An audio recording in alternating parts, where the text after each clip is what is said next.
guy, or you want me to? Well, Mr. told me that he was right here around the corner, so he said, I said, since more than 10 minutes, he's not here, we might. I'll tell you what, I'm just gonna hang out. Okay. And then if you, as soon as he shows up, hey, we'll cut you loose. Yeah, and if not, then, you know, I'll be sitting over here with the missus. Okay. Perfect. Thank you very much, sir. Appreciate it. Yeah, no problem.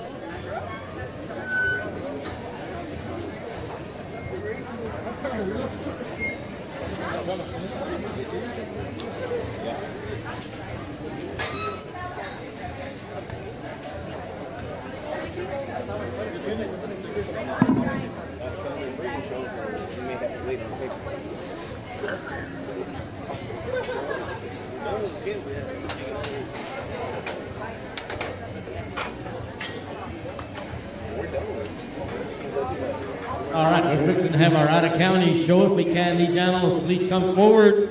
If I call your name, Robert Martinez Jr., Gabriela Galvan, Tristan Chacon, Leila Miranda, Isabella de la Garza, and Carolyn Cardenas. We need your animals up here at the holding pen, please.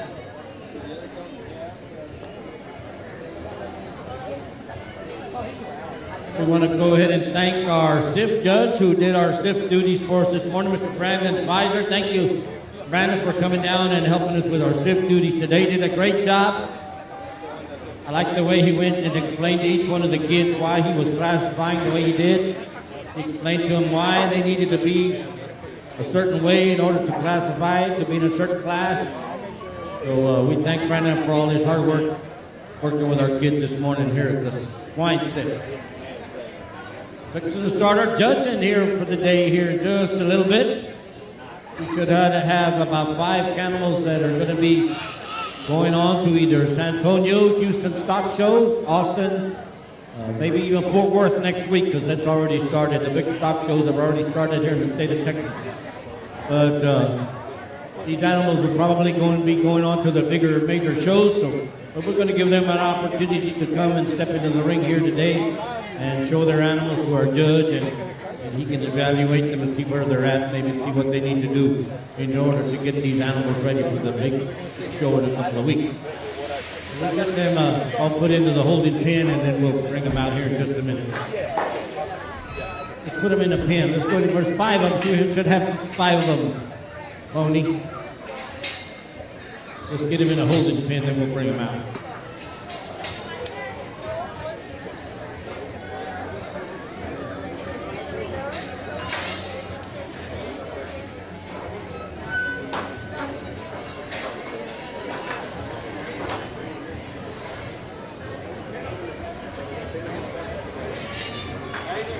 If you're here to watch the show, I'd get on this end of the bleachers because this is where all the action's going to be happening on this side.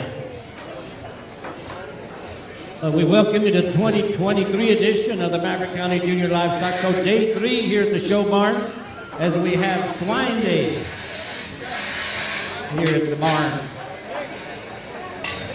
There's still too many people back there in the back.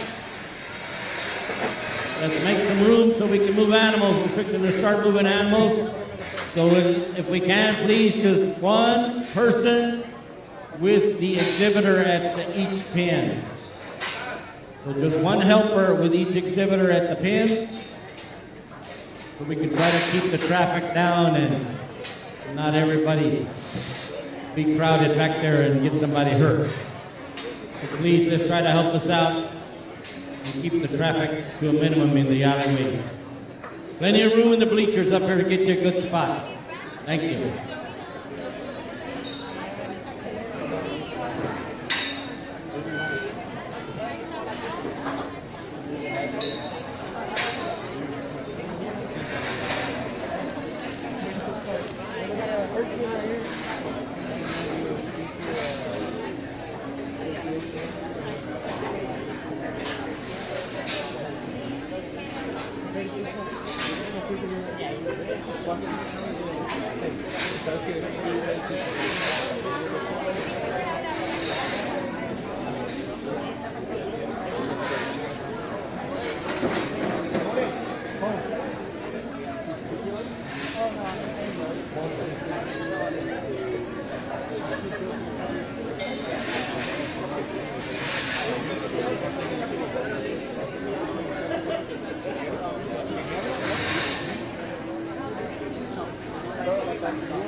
prospect show style.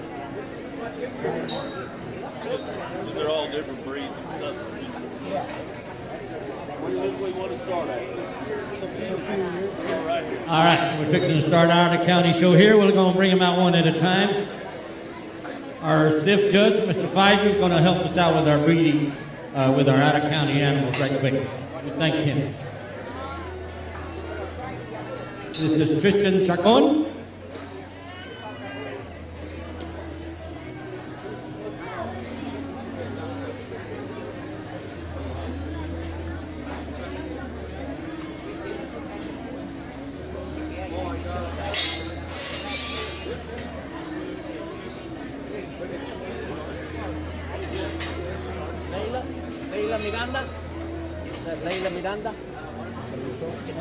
Leila Miranda, is that who that is? Just came out into the ring. That's all right, you can clap for us. She's got our fan club with her today.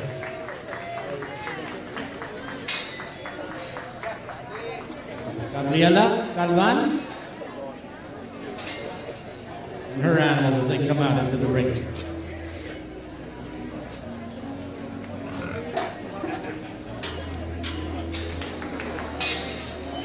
Isabella de la Garza, as they step out into the ring. I think she has a fan club somewhere.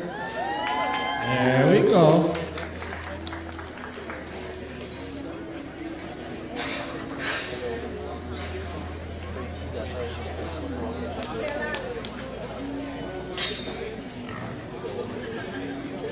Robert Martinez Jr.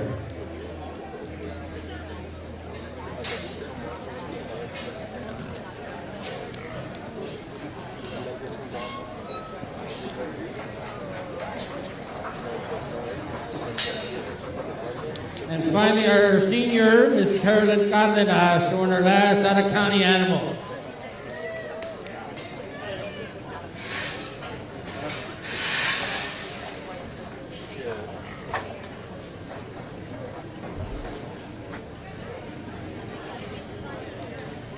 We'll let our judge look him over and see if he's got anything to say about it.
Come on, Gab.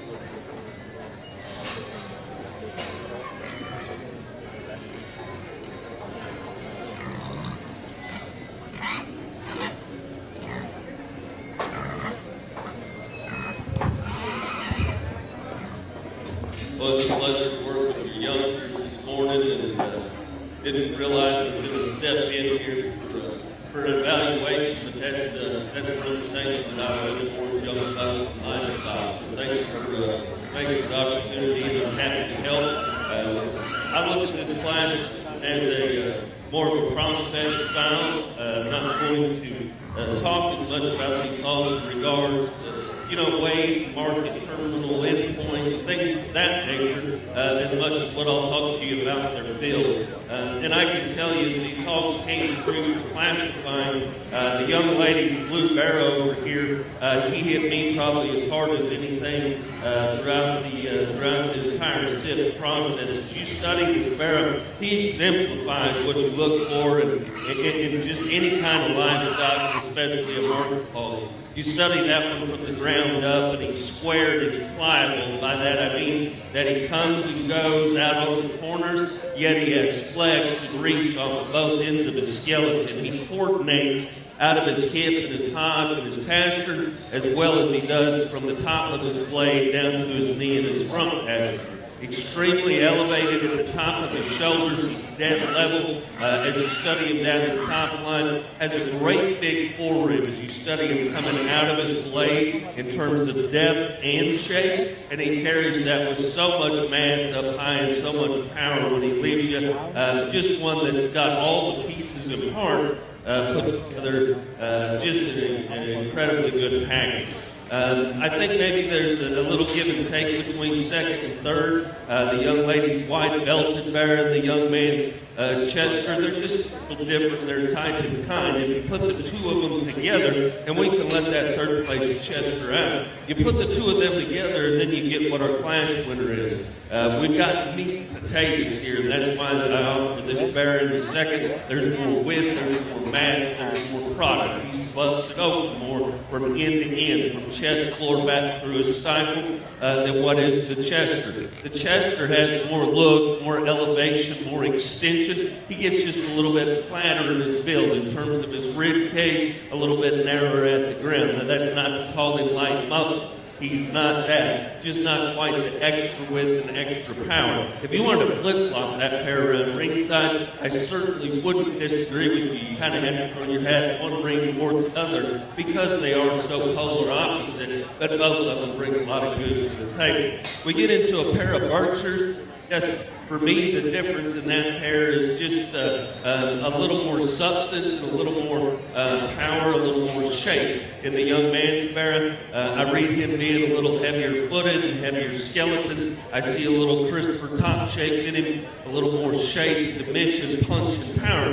when you get right in behind him. But both of those barrows, those Berkshires, are very similar in their faults. Both of them could be leveled out in their spine. They can be picked up in their pin set, and I'd like to change the way they handle their rear too, and that's basically because that hip sets in a little too short and a little too steep, and that keeps that rear leg up underneath of them, and they get a little awkward in the way that they handle their rear too. Young ladies obviously got the most immature, the lightest weight hog in this class, and I can see this one with time and feed getting an extra rib and body and the fill and dimension to match the amount of mass and shape and power. Because when it comes to top shape, back shape, rump shape, this one has tons of muscle. In this particular drive, she's just given up the most weight, the most flesh, the most rib, and the most body to more mature hogs that are in this particular group. But make no doubt about it, 1 through 6, you've got quality swine in the show ring today, and for this out-of-county show, a lot of quality here, and these kids have demonstrated a great job of driving and showmanship. You don't mind? Put your hands together for all 6 of them. Thank you, Judge. And here's our placing for this class. Thank you for placing them for us. Leila Miranda, 6th. 5th, Carolyn Cardenas.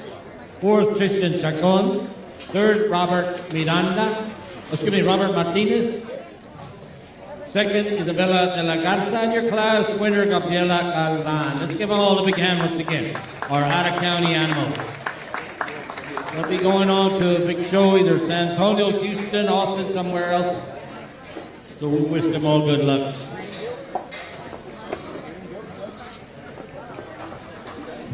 And thank you to our judge for handling our judging for us. We have 2 breeding show animals that we'll bring out and into the ring here in a minute. So you got to pay $5 before you come out. We should have Carolyn Cardenas and Isabella. It's an interesting class. It's not Back with a breeding gift. and Chesters and crosses and empty all in one go, unless it's a champion drive. So kind of a neat class. I really like that wood. That's pretty good dog.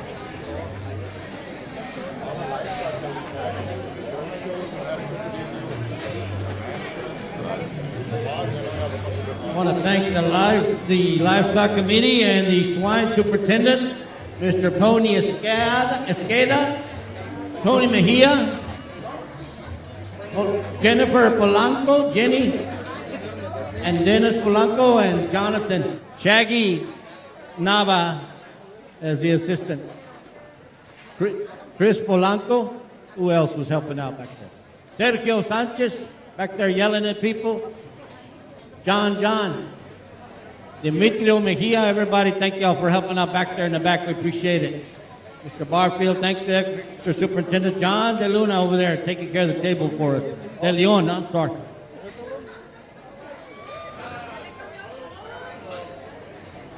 I'll mess up everybody's name if you let me.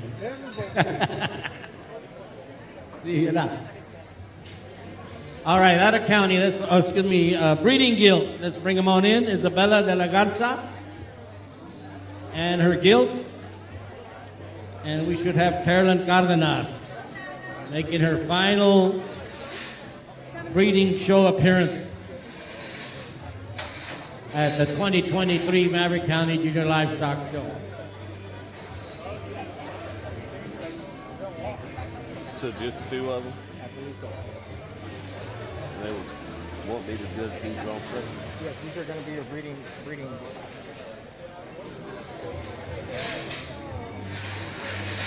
How much on those? Only two? So we just got two of them.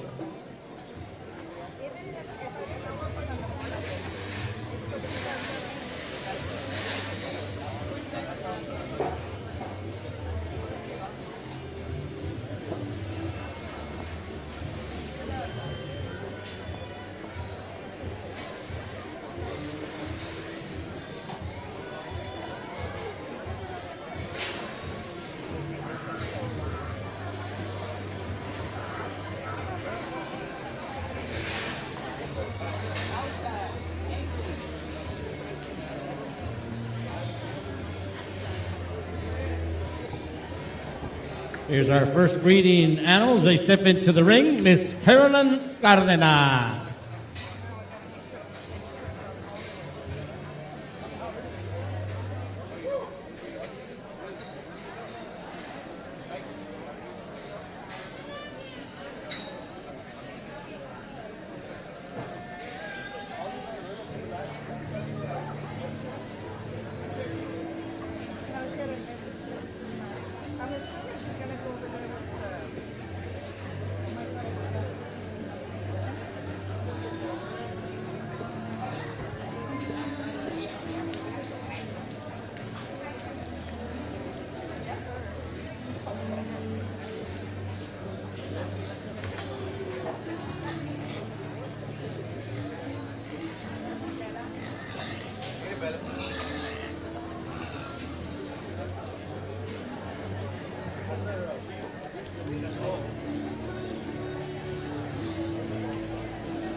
If you're just showing up to the show barn, we welcome you to day 3 here of the Maverick County Junior Livestock Show.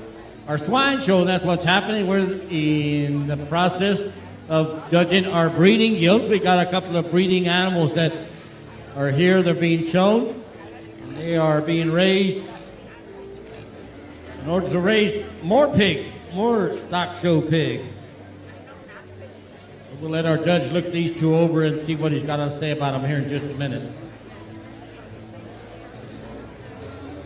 After we get done with this, our superintendents will go back into the office and sit down and start to put the names into the computer and take everything taken care of, and we'll get our classes put together and let everybody know when that happens in just a little bit.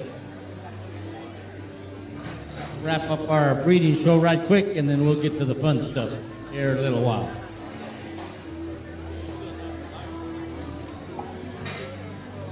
Again, Isabella de la Garza and Carolyn Cardenas, that's what's in the ring.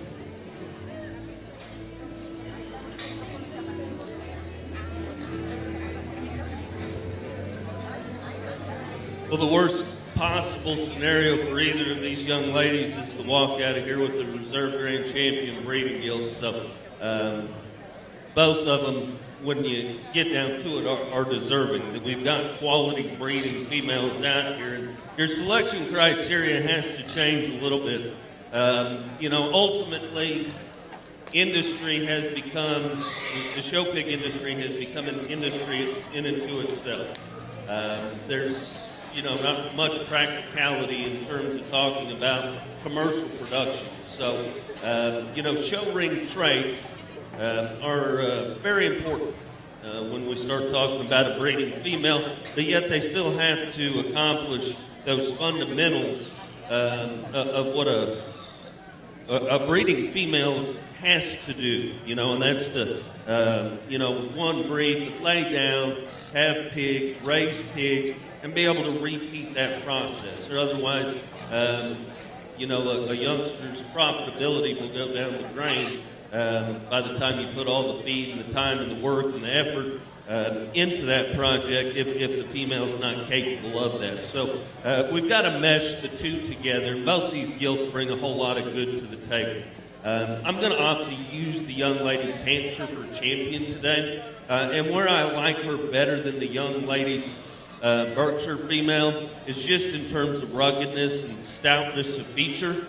You study her down at the ground, and not only is she big-legged, but she's also got big, wide, even toes, and that's an indication of longevity and also an indication of good genetics that ought to transpire generation after generation.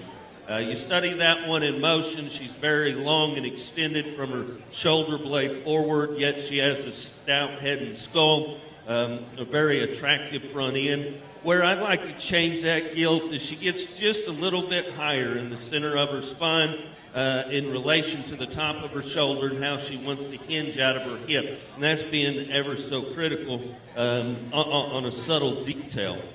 You study the young lady's Berkshire gilt, and at first glance, you really have to appreciate so many things about her. She's long-sided, she's opened up, she comes at you square, she comes at you with width, but yet she's not coarse, she's not too bold. That shoulder blade maybe sits just a hair forward, but really isn't bulky or obtrusive in terms of her overall balance. She fits together very, very well. She doesn't have either the fill or the lower body shape, rib shape that the Hampshire does today. Some of that comes with maturity, some of that comes with if it's a cold morning and how much we've had to drink and how much we've ate. But like I said, the main difference for me is just the heaviness of skeleton. And you could square that Berkshire just a little bit in terms of her hip and in terms of the amount of lower stifle that she has. She gets just a little bit wider at the base of her stifle than what she is up out of the top of her hip. But both of these gilts are very, very deserving. My hat's off to both of you young ladies. You brought very quality breeding female projects, and I wish you the best of luck with them as you take them down the road. Thank you, Judge. Give him a big hand for that great reasons for that class. Our winner, Isabella de la Garza of this breeding class. Second place will be Carolyn Cardenas. Give them both a big hand for bringing out some great animals for our judge to look at. And thank you to our judge once again, Mr. Pfizer. He helped us out with the SIP this morning, and we recruited him to come in and help with our breeding show this morning also. So thank him and give him a big hand for the great job working with our kids.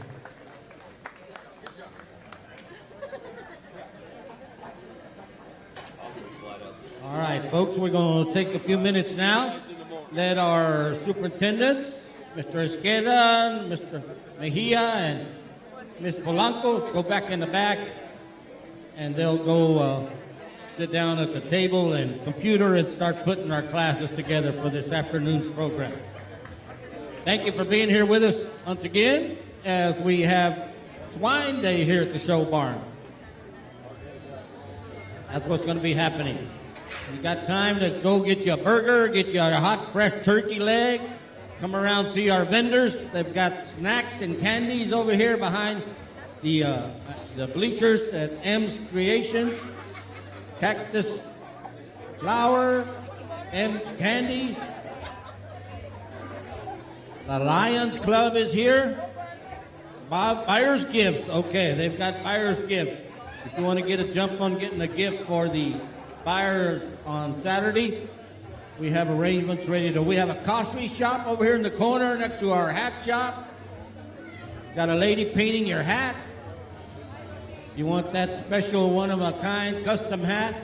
Come talk to the lady from the Mad Hatters over there. She'll get you fixed up. Nanny's here. She finally decided to come in. And she's got all kinds of neat clothes for you ladies. If you want to get something for the big dance Saturday night, that's just the place to get the fashion.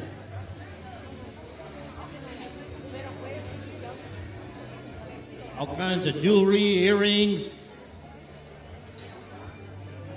knickknacks for the kids.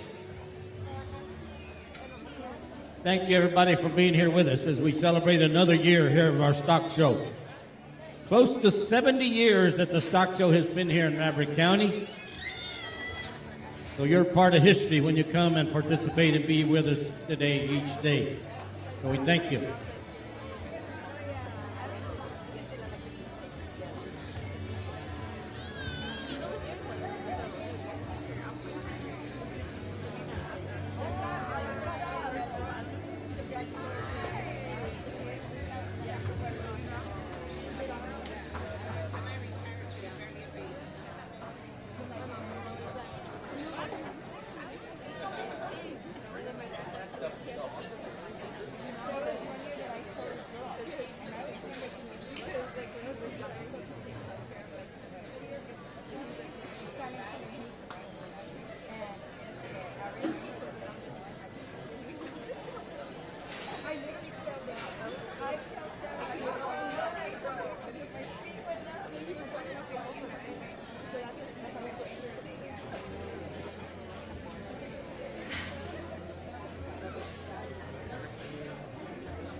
get you a hot, fresh burger. They're coming right off the grill.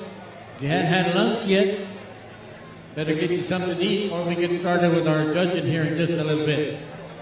Want everybody to be filled up, got a full tummy, so we can sit in the bleachers and enjoy the judging activities that's fixing to happen.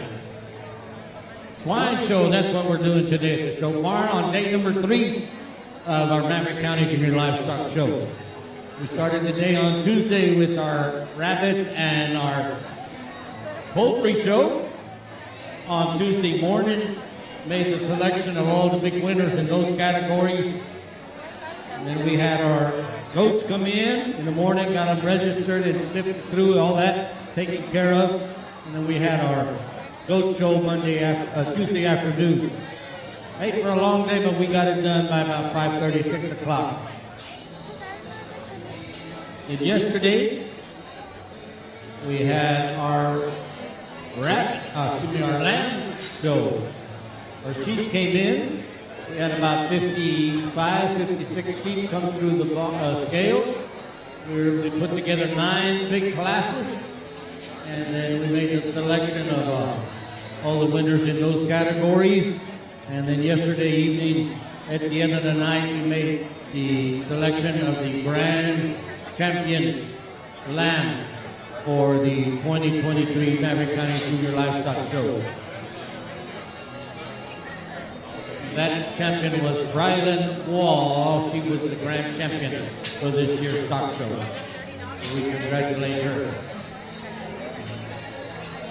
Also had the selection made of our Showmanship competitors. 3 divisions this year in that. We have our juniors, which is our elementary kids, intermediate junior high students, and then our senior, our high school kids competed in the Showmanship competition. We had a great job and lots of fun with that. And then we wrapped off the day with our Pee-wee show last night. Our little bitty 3 and 4 and 5-year-olds, 6-year-olds stepping into the ring and showing a lamb for us too. So we had lots of fun at the barn yesterday and hoping to have lots of fun here today. We'll be back a little bit with some more information. We're in the back putting our classes together. And as soon as we can get that taken care of, we'll let everybody know so we can get started with our judging activity. I'm going to say probably around 12:30. So that's just a good guess right now.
All right, just got word from the Young Exhibitors Committee that they're here and they're taking names. Miss Jimenez is here. If somebody wants to register their little peewee to show a pig for us this afternoon, Miss Jimenez is going to be parked back there by Mr. Reese's area. You can talk to her and get signed up for our peewee show. That'll happen this afternoon. That is for the, if you're less than, if you're a second grader or younger, maybe big brother or big sister has a pig that you'd like to show, today's your day.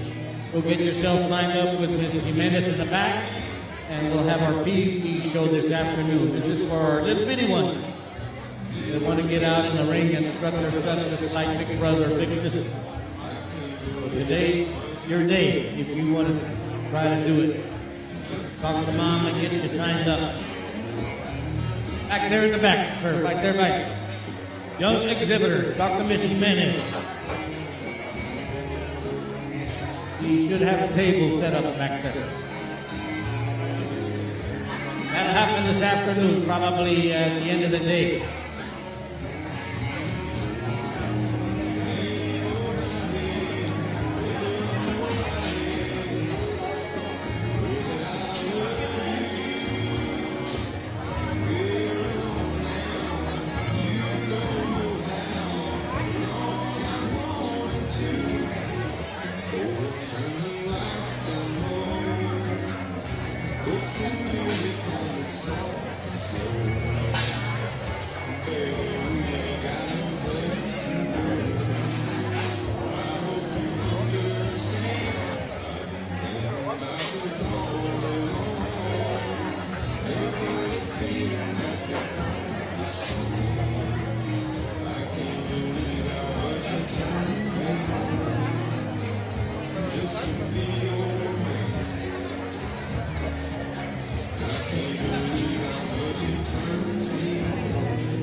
Okay, there's a couple of girls walking around selling raffle tickets. If anybody would like to get in on the wheelbarrow full of goodies that the Stock Show Association is giving away.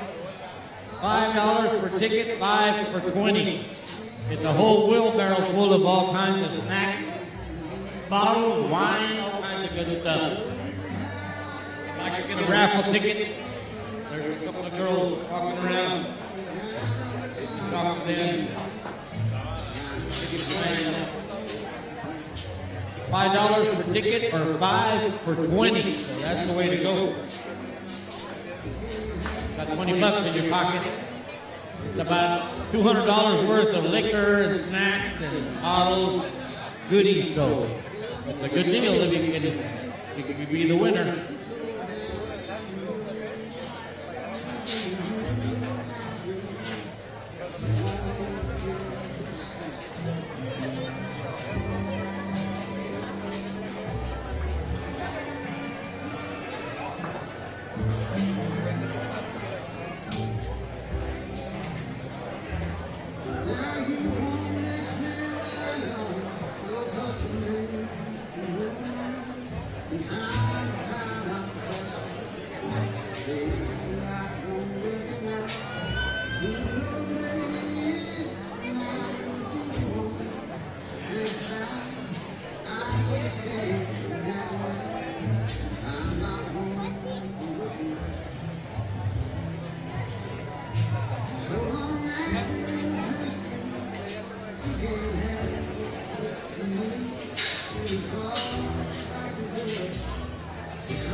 Attention in the show barn. I just checked with the Livestock Committee in the back, and they're going to be printing up the list for the different classes here in just a couple of minutes. They're finalizing things, they're getting everything verified and checked. So we should have our closed classes posted in just a couple of minutes, guys. So all our swine exhibitors need to be standing by. I would say probably within the next 20, 30 minutes at the latest, we'll be having our judges start here just a little bit. Classes are fixing to get posted. They're not up yet, but we'll let you know as soon as they are. Thank you. If you're here to watch the show with us today, we welcome you to the 2023 edition of Swine Day here at the Show Barn. Day 3 of our week-long activities here at the Maverick County Junior Livestock Show. Started off on Tuesday with our rabbits and poultry show and had our goat show Tuesday afternoon. And then we came in yesterday, had a full day of lamb, our lamb show. Lasted all day long. Well, we got to about 3:30, I guess, yesterday afternoon. And then we made a selection of our champions in all the different categories. And now we're at our Pee-wee show yesterday evening. And now we're having our swine show today. Steers will come in tomorrow, and then our big auction on Saturday, and then the big dance on Saturday night. If you haven't got your dance tickets, I'd be sure to talk to Miss Willers. She's around here somewhere, and she can get you fixed up with the dance. Get a dance on Saturday night. A big celebration dance for this year's stock show.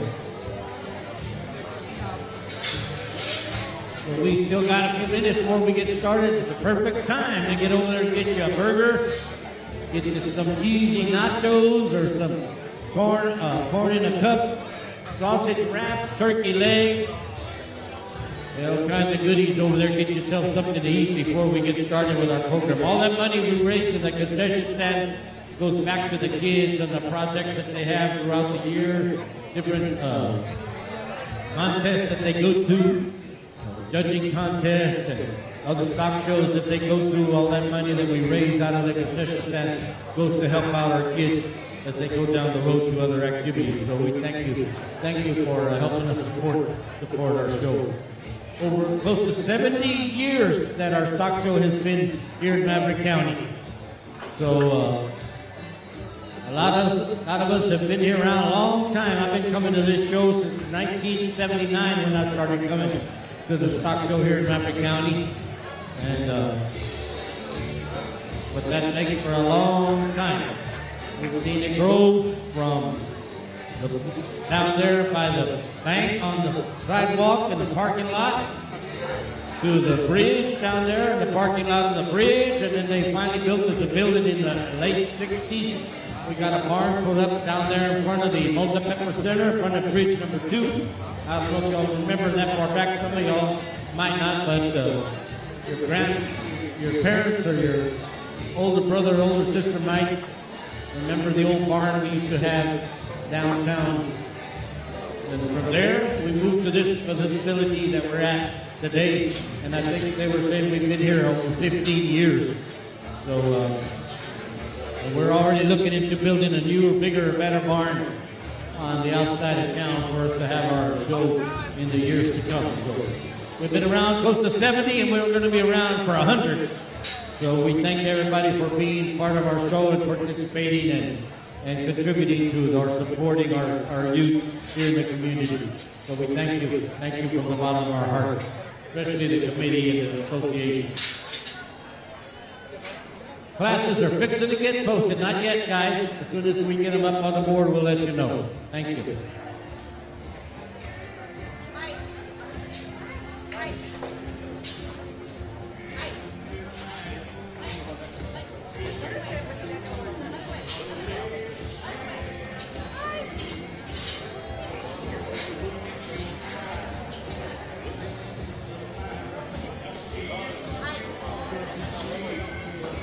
Attention beauty queens and goat exhibitors. Mr. Reese just let me know that pictures are here from the goat show and also from the pageant.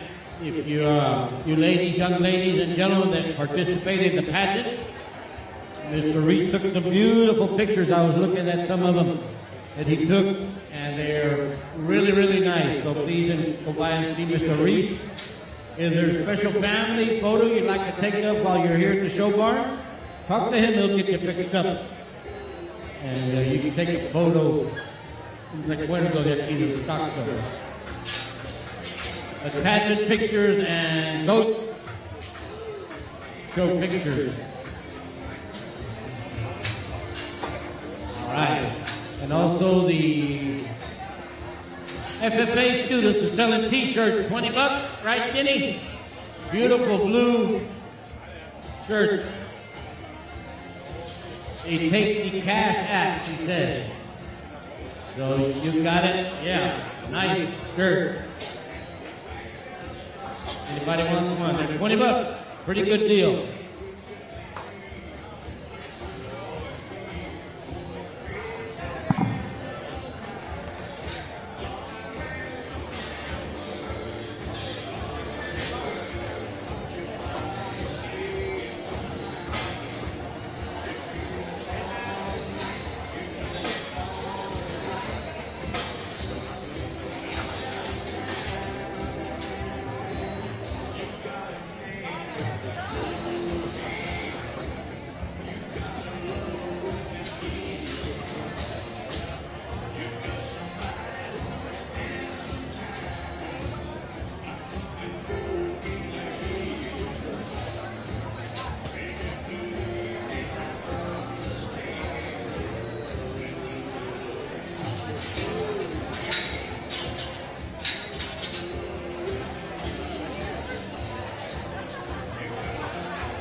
now's the time.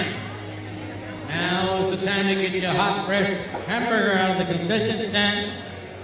They're coming right off the grill. I'm fixing to eat one myself. But don't forget to go around and visit our vendors that we've got set up around the backside of the announcer stand here. All kinds of goodies for everybody to look at, purchase. We've got snacks and candies and arrangements that Miss M's Little Creations is here with us. She's got some Saxo cups and all kinds of neat stuff. Go by and see the ladies from the Cactus Flower Boutique. They've got all kinds of jewelry and stuff for you ladies. Also, our coffee shop in the corner over there. We've got a coffee shop here. Four Corners Coffee. Go by and try their coffee. They got some good stuff. And then our good buddies from Vaquero Hats. They're here with us each year. They're up back there selling hats and shaping hats and cleaning hats. And we'll go by and talk to Carla Abdel Gonzalez. He'll even build you a custom-made hat that nobody else will have but you. We'll go by and see the people at Vaquero Hats. Nani's here from Dilly's. Got her little boutique. She's got all kinds of neat clothes for y'all to purchase and get ready for the big dance on Saturday night. And then we've got a lady here that's called Wild Hatters. I called her Mad Hatter a minute ago, but it's Wild Hatter. She paints your hat. She'll customize it with whatever you want on it, something special on it, or she does some sort of etching and painting, branding on it. So if you want your hat to be custom made and have nobody else like it, go by and see this young lady. She's set up right there between the hat shop and Nani's over there. So go by and see all our vendors. Border Patrol is outside. I think they're still here. Also our game wardens. If you want to go by and see their exhibits, talk to them about being a game warden, or if you want to be a Border Patrol mounted patrol, talk to them and they'll let you know what it takes to have a career in the U.S. Border Patrol or as a game warden. So we've got all kinds of stuff for people to look at. We welcome you to the barn on this Swine Day. That's what's happening at the show barn. As soon as we get the classes posted, they should be up here in the next 10 minutes, I would think, guys. So, but I'll let you know as soon as we get them up. Thank you.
Clock is 1 o'clock on my clock.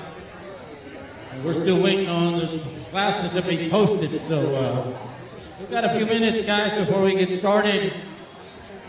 But we're here, and we welcome everybody to the 2023 edition of our Swine Show. That's what's happening in the show barn today. And we thank you for being here, supporting our kids and our programs here each year, as we have our third day of show here this week. Started on Tuesday with our rabbit and poultry show in the morning. The goats came in that afternoon. And we had our goat show, selected the big winners of all those categories in our goat show. Then yesterday we had our lambs come in. And they put on a great show for us. Also along with our Helping Hands Committee, they brought about 6 or 8 little kids that wanted to get in as part of our show, so we welcome them with open arms at the beginning of the day. And we had our lamb show yesterday afternoon, made the selection, all the big winners, the different categories, the different breeds. Championship drive happened yesterday, last night, and we picked the big grand champion for this year. And then we had our showmanship competition also, where we have 3 categories of showmanship this year. We have our elementary kids, which is our junior division, and then our intermediate division, which is junior high students, 7 and 8, and then we have our senior division with the high school students. So that's what happened yesterday, and it'll happen again today, this afternoon, once we get started with our judging. Along with our judging of our animals, we also judge in showmanship, and that'll happen this afternoon. So if it's your first time to the stock show, we welcome you to the Maverick County Junior Livestock Show. Week-long event. Used to be, we would do it in 3 days, but because of COVID a couple of years ago, we had to spread it out a little bit so we could keep everybody safe. So that's why we've broken it up into each species each day in order to keep the crowd down and try to keep everybody safe, because we know that we're living in these times now that we got to try to take care of each other and keep each other safe. So this is our way of being able to handle that situation. So once again, to our swine exhibitors, we're still waiting for our list. As soon as it gets posted, we'll let everybody know. But they're working on it. They're about to hit print. I asked them if they were about ready, and when they would be ready, and they said as soon as we hit print. So they're about done with the classes. Fresh hamburgers, fresh turkey legs. I saw somebody eating a turkey leg a minute ago, and if you're going to buy one of those, I'd get some plastic gloves, because you're going to get grease all over your face. But they're ready, hot and fresh. Get yourself something to eat. Come by and see all our vendors. All kinds of clothing, jewelry, custom cowboy hats, custom etching and branding on your hat if you want your hat custom designed. We got a lady here that'll paint it for you and get it all blinged out so that you can have a custom hat like nobody else will have but you. All kinds of neat stuff. The Lions Club ladies are already selling arrangements for the buyers. If you want to get in on, get the early start on getting an arrangement for the auction on Saturday, go by and support the ladies Lions Club. They're here with us, and they're trying to have a little fundraiser so we can help them out to raise some money, and you can go in and get your arrangement for the buyers on Saturday. All kinds of goodies and snacks from M's Little Creations, A&L Toys. We've got all kinds of goodies for everybody at the show barn today. Border Patrol, Mounted Patrol, and the Game Warden exhibit is outside. Also, the bull, the riding bull is there. Somebody wants to try to jump on that bull and see if you can hang on for 8 seconds. Go outside and talk to the bull guy out there.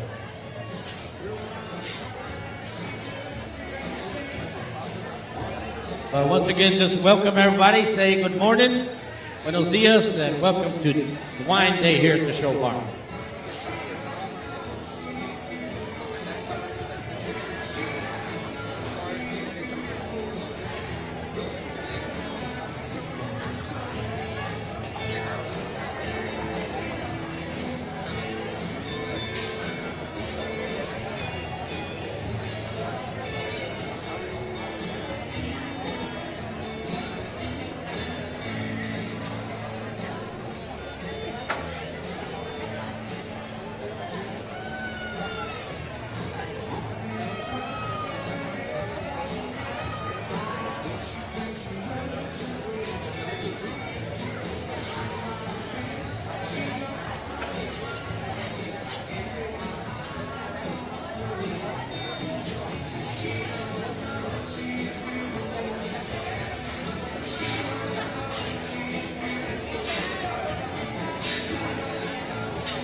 gray Chevy Traverse, license number FCF9782. Can you please move the Chevy? Thank you. It's on the other backside of the barn, please. Can you please move the Chevy? Thank you.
Attention of swine exhibitors.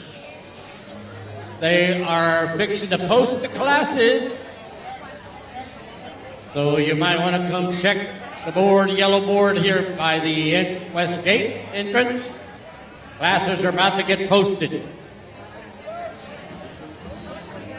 And I'm going to check with the superintendents and probably say that we want to start about 1:15 maybe. We'll see what they have to say. It's 12:45 right now. So we'll give everybody about 30 minutes to get yourself ready. The classes are being posted at this time, and then I'm going to give a first call, class 1 and 2. Class 1 and 2, if that's you, you need to start getting your animal and yourself ready. Get to your pen and start getting ready, please. Thank you. We're going to get started here in just a few minutes, folks, so we welcome you, everybody, to the 2023 edition of the Maverick County Junior Livestock Show. Swine Day, that's what's happening in the barn today. We're going to have our pig projects, our swine projects come out and let our judge look at them here in just a little while. This is a big day for all these folks. We thank y'all for being here with us as you become part of history. Maverick County Junior Livestock Show that's been around close to 70 years that we've been here in the county. And it's been always one of the major events each year and one of the biggest events of the year that happens here in Eagle Pass. So we thank you for coming and being here with us and being part of that history. Classes are posted. Our superintendents are walking back like they're ready to go to work. So everybody get over there and check your name, see what class you're in. Classes 1 and 2. This is our first call now.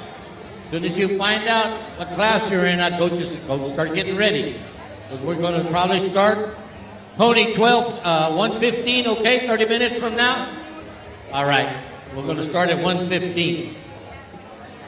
1:15 will be our first class.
All right, let's remember. Go to the lamb exhibitors. The classes are posted. If you hadn't gone over there, check the big board. Our classes are posted. Let's get yourself lined up so that we can get started with our program here at 1:15. We're going to start our judging. 1:15. So roughly about a little less than 30 minutes now. 25 minutes from now.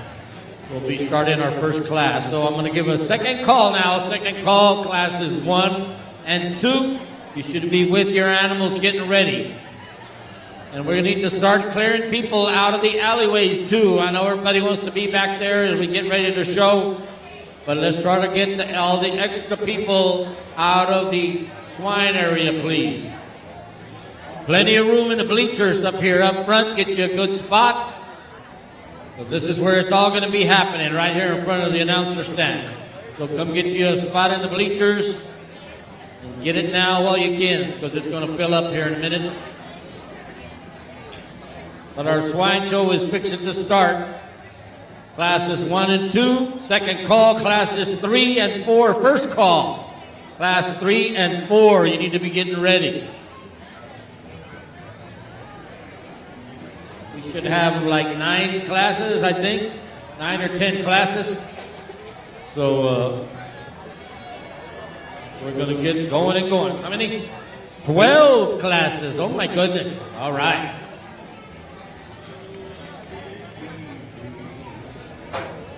Once again, welcome everybody to the Maverick County Junior Livestock Show for day 3 of this 2023 stock show season, as we have our swine show happening at the show barn.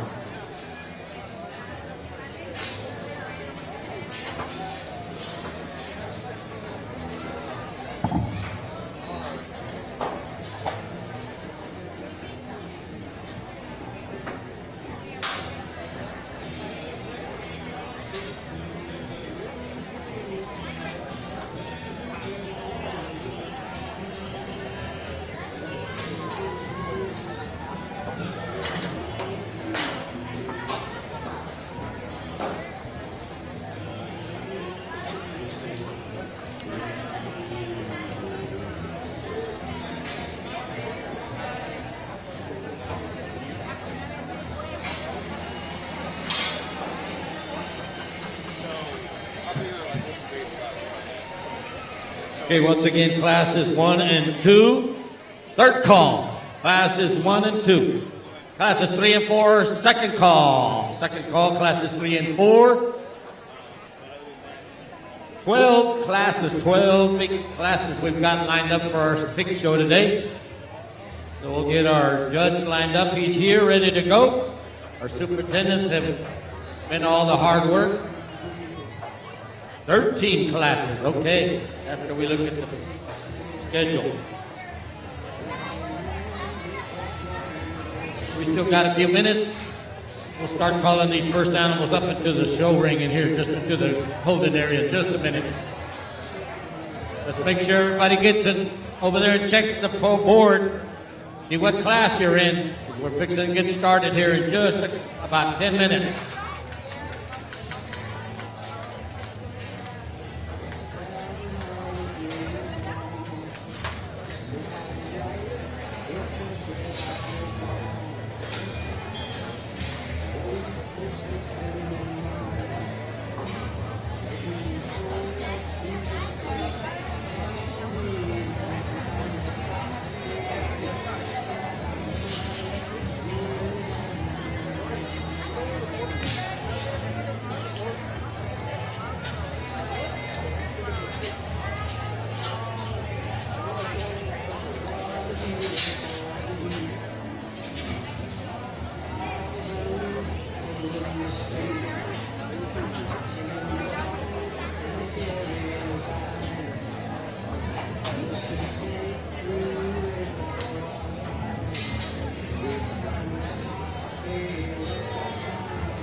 Sorry?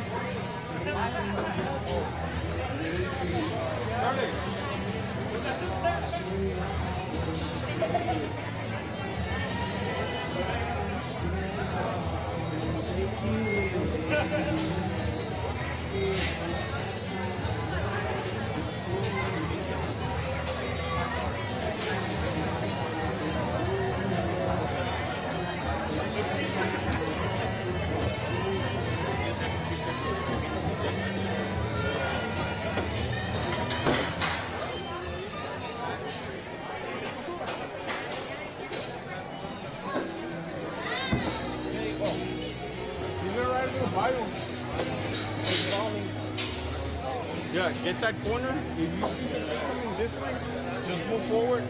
Just try to push them off the corner because sometimes it's just like If I don't let them go in the corner. yeah. Just try to just block them.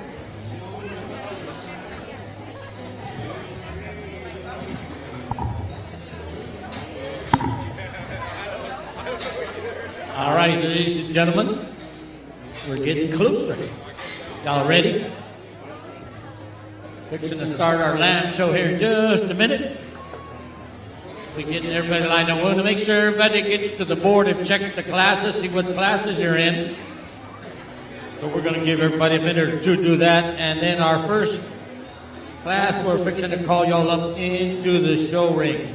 Classes 1 and 2 should be at your pins ready to go. Classes 1 and 2.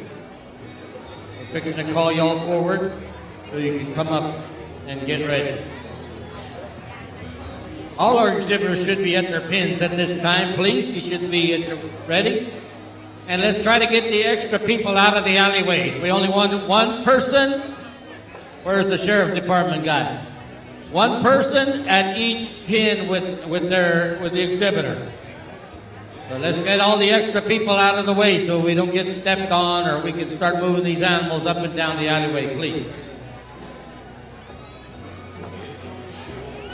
Okay, and don't forget, exhibitors, when you leave the ring, go back there and get your picture taken with Mr. Reese. Very important that you get your picture done, because that's what we use for the auction to put up on the screen. So don't forget to get your picture taken, and listen for your name for showmanship. Showmanship will happen at the end. We'll call out the names of each class as the judge selects our showmanship contestants out of each group.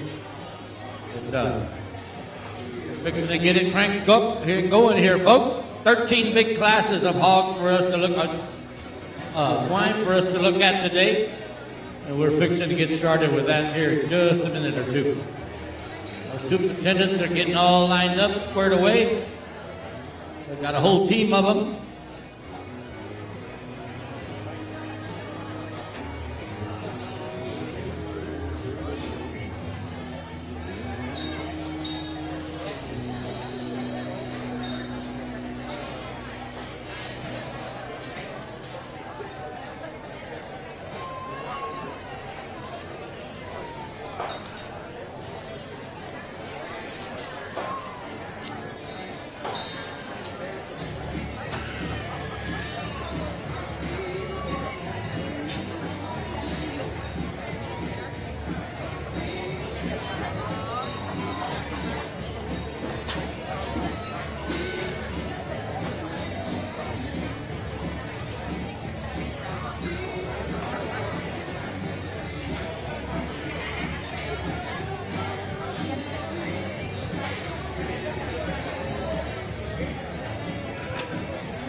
Okay. We got a constable in the house. Wait, the constable.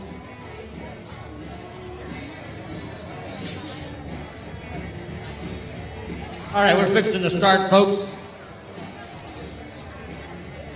If we can, let's get class 1 into the holding pen, please. Our York hogs will be our first class of the day. We can get Sofia Torres, Sadie Smith, Alexia Reyes, and Daniel Campos. You can go ahead and start making your way to the holding pen, please. And then, once again, we need all the extra people out the alleyways. We got too many extra people in the way over there, and somebody's going to get hurt. So we'd like to get all the extra folks into the bleachers if we can. There's plenty of room up here. You can come watch. You can't watch from back there anyway. Fixing to start, folks. I would like to introduce to y'all first our judge that's with us today. His name is Clayton Schramm. He grew up in Sealy, Texas, where he showed multiple species while helping his family with their commercial cattle on their farm. This sparked his interest in showing animals, which led him down the path of 4-H and FFA, and he now raises both show pigs and purebred Wranglers back home. After high school, he went on to be a very competitive judge in teams at both Lynn College and Texas A&M University. He now continues his pursuit for his passion for livestock evaluation through judging shows all around the country, as well as the Calgary Stampede in Canada. So Schramm is currently not only owns, but he operates Schramm Livestock. But he is also the outside salesman for Full of Pet Feed. So we thank Clay for being here with us. He's a man of many talents, and we thank him for having the opportunity and giving us the opportunity to be here with us as he gets to judge our swine show for us today. So say hello and welcome to Mr. Clayton Schramm for us.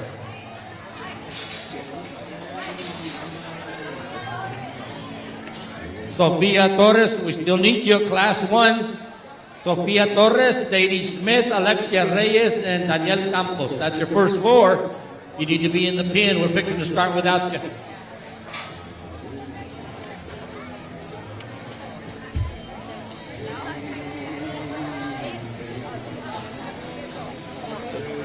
If you're here to watch the show, we welcome you to the 2023 edition of the Maverick County Junior Livestock Show, Swine Day. That's what's happening at the barn here today. We thank you for being here with us and becoming a part of our stock show history.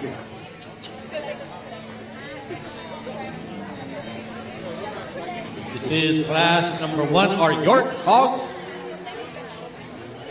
You'll notice that they're all white. They got no spots on them. In order to be a York hog, you got to be a pure white hog. Can't have any kind of coloration other than. We're going to start with our first two classes. We have two classes of Yorks. We'll judge these two classes out and pick the top two out of each class. And then they'll come back and compete for the York Division champion. Those are the ones that will come back and compete for Grand Champion a little bit later on this afternoon. So we're fixing to start our first class. Class 1, you should be in the holding pen area. And Class 2, you should be ready to come forward.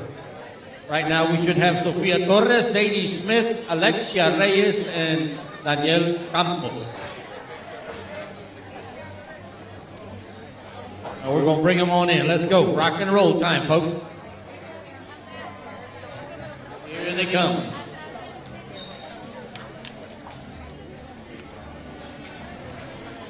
Daniel Campos steps into the ring. His animal weighs 248.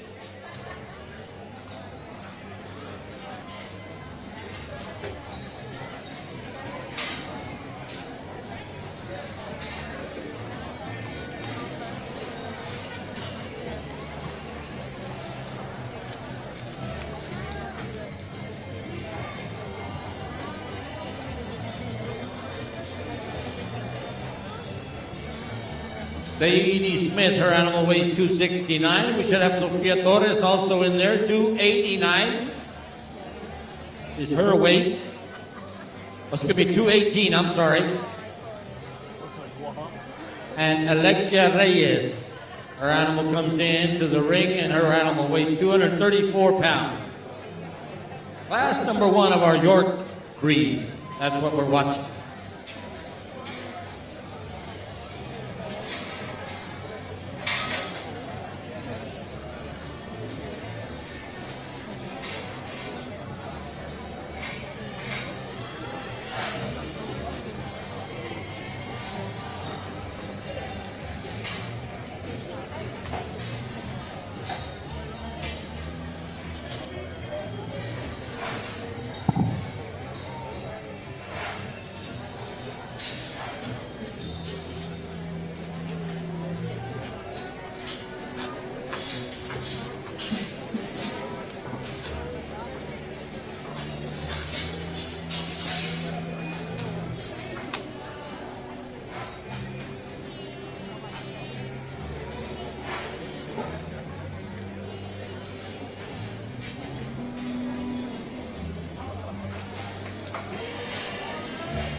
Well, I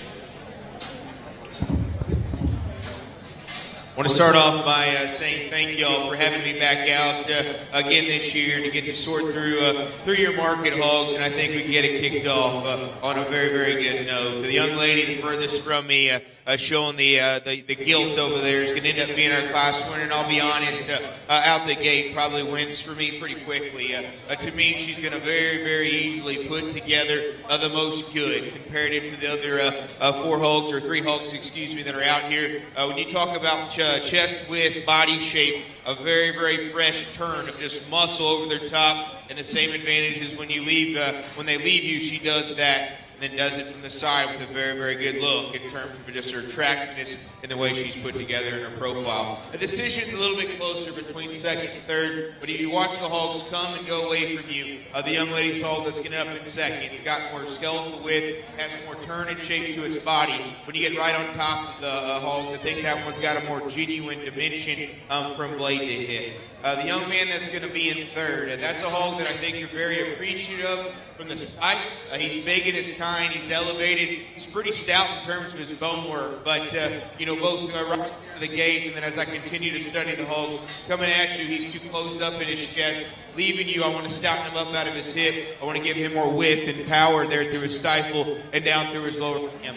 Not the case for the young lady that's going to end up fourth. That hog is very wide. He's very powerful and muscular, just maybe a little bit too much. When he goes directly away from you, I need to square him up from hock to ground. And from the side, he's probably just a bit plainer ahead of his blade. Like I said, a very good way to get this thing started. Let's go ahead and put your hands together for all these exhibitors.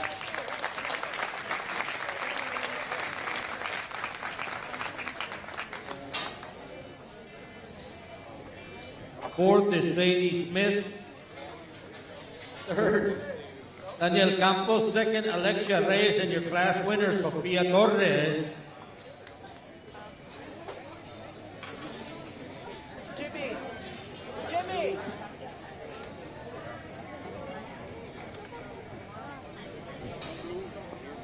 They need their ribbons.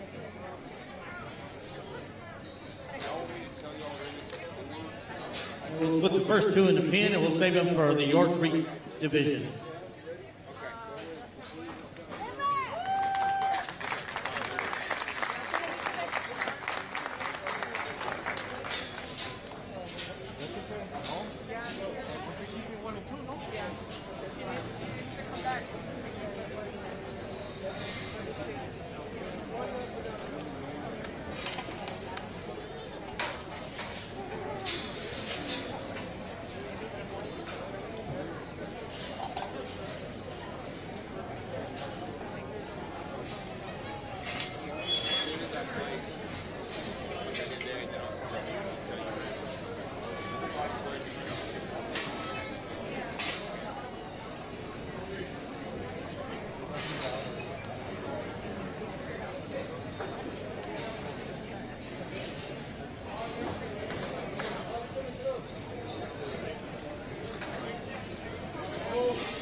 Alexia Reyes, we need you back in the ring. Where is she?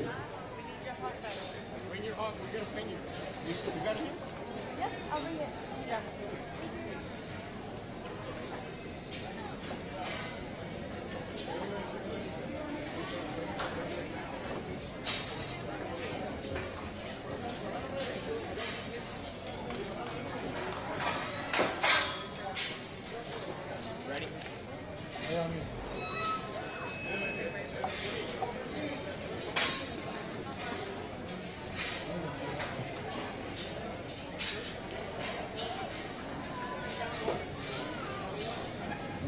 Okay, y'all listen up.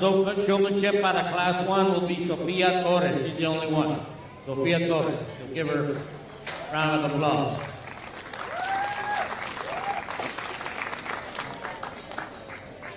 All right, this is Class 2 that's in the ring, I think. We should have Francisco Jimenez, Haley Chavez, and Jesus Adan. Should be 3 of them. The lightest one 256, the heaviest one 274. Heavyweight York, that's what's in the ring.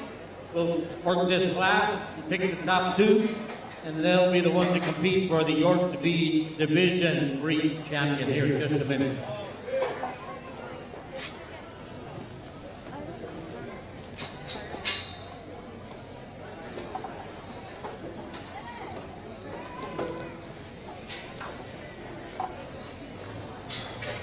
Okay. OPB Yorkshire donor is Francisco Martinez.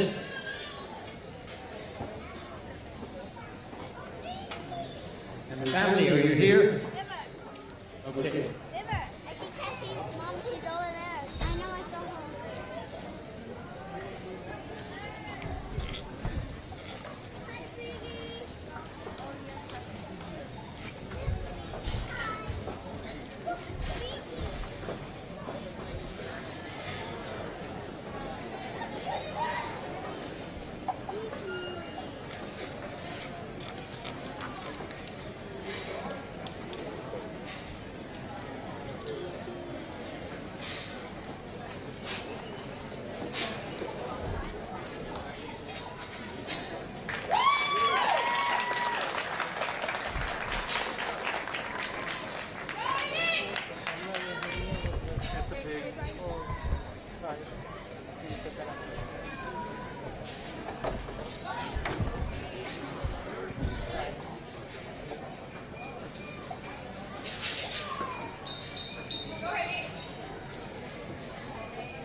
Hog that wins our second class is one that I would call Power Hog. Right there out of that gate, when he drives at me, I love that one just with the chest and how it allows him to feed out of his sternum and have a very, very just bold shape to his body.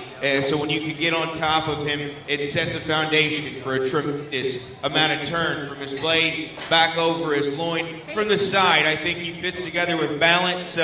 He's not, I would say, just the most unique ahead of his blade in terms of extension and cleanliness, but I think he's a plenty good in terms of look to still win this class pretty handily. The hog that's going to come in second, when you compare him specifically to the one in third, I appreciate that hog's leanness. I appreciate his shape up high.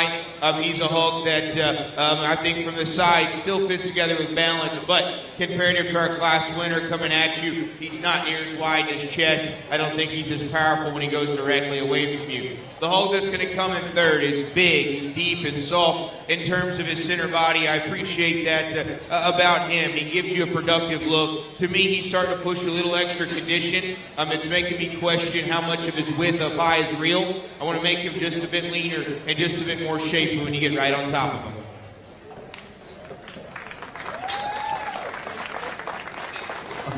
Thank you, Judge. Here's your placing for this Class 2 of Yorks.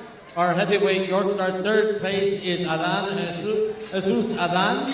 Second, Francisco Jimenez, and your class winner, Haley Chavez. There we go. She brought her fan club with her. All right, we'll keep Haiti and Francisco in a pin. And now let's bring the two first place animals out from class 1 and 2, which is Sofia Torres and Haiti Chavez. And they will compete for the York Division Breed Championship. Sofia's weighs 218 and Haiti's weighs 261. But that don't matter. We'll see what the judge has to say.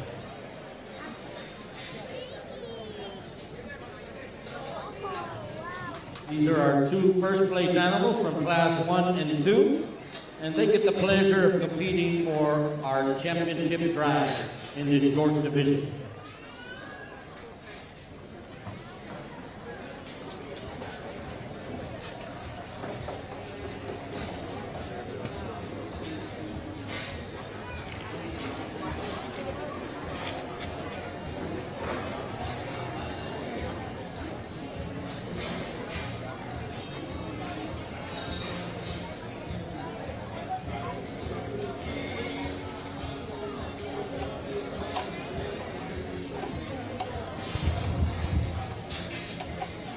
When you bring both these class winners back out here, I think their similarities are their width, their rib shape, and their muscularity. But when you then take a step back and compare them, there's one that I think is not only a little bit stouter in terms of its bone work, but I think when you study it from the side, the hull that's going to end up being our champion Yorkshire is just a bit cleaner head of its blade, just a bit more elevated there at the top of its shoulder, allowing it to have a more attractive look there for the side. Put your hands together. I'll take another look. And I'll shake the hand of your champion Yorkshire.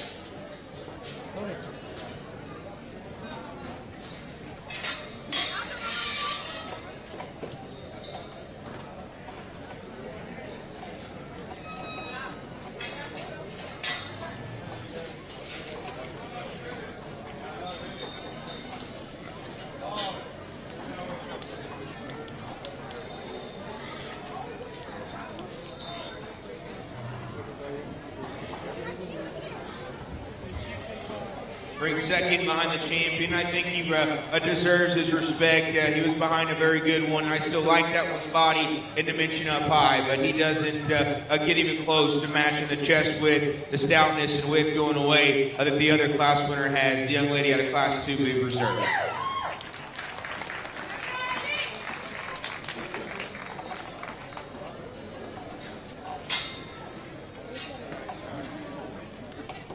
You'll have to go to the picture.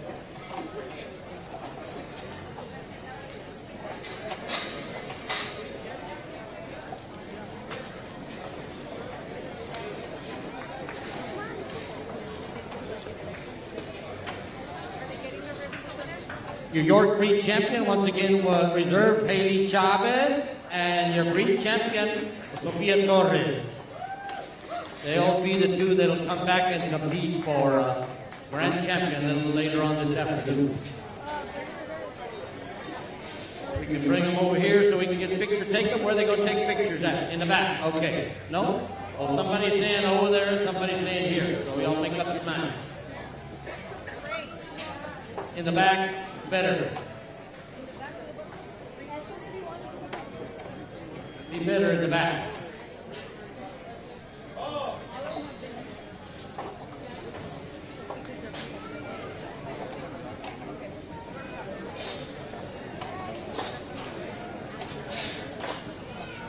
And once again, exhibitors, don't forget, you too have to go to the back and get your picture taken with Mr. Reese. Those are the pictures we'll use for the auction. So, thank you. All right, our buckle donor for the York class is Mr. Francisco Martinez III, attorney, law, and family. So we thank them for their donation and our 2 buckles for our York winners. Now let's move on to the Duroc class, class number 3. We should have 6 animals in this first class. Christian Chacon, Alexa Martinez, Amanda Alvarez, Emiliano Melan, Antonio de la Garza III, and Sarai Rocha. This one comes in at 223, the heaviest 242. Red Duroc, that's what's coming up and into the ring.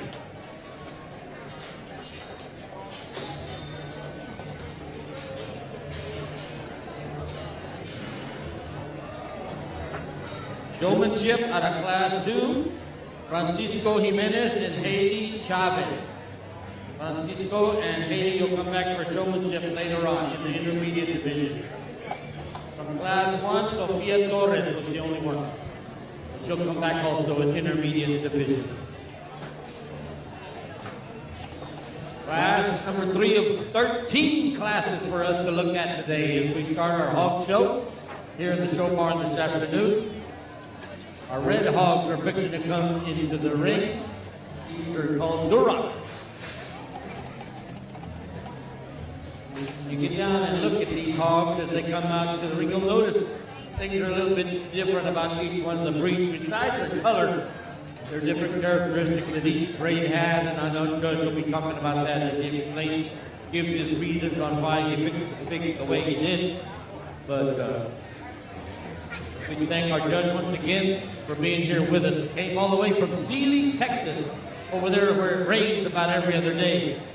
I wish he'd send some our way because we sure need it.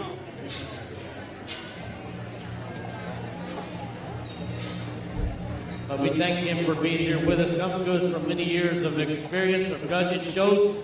He's even judged shows in Canada.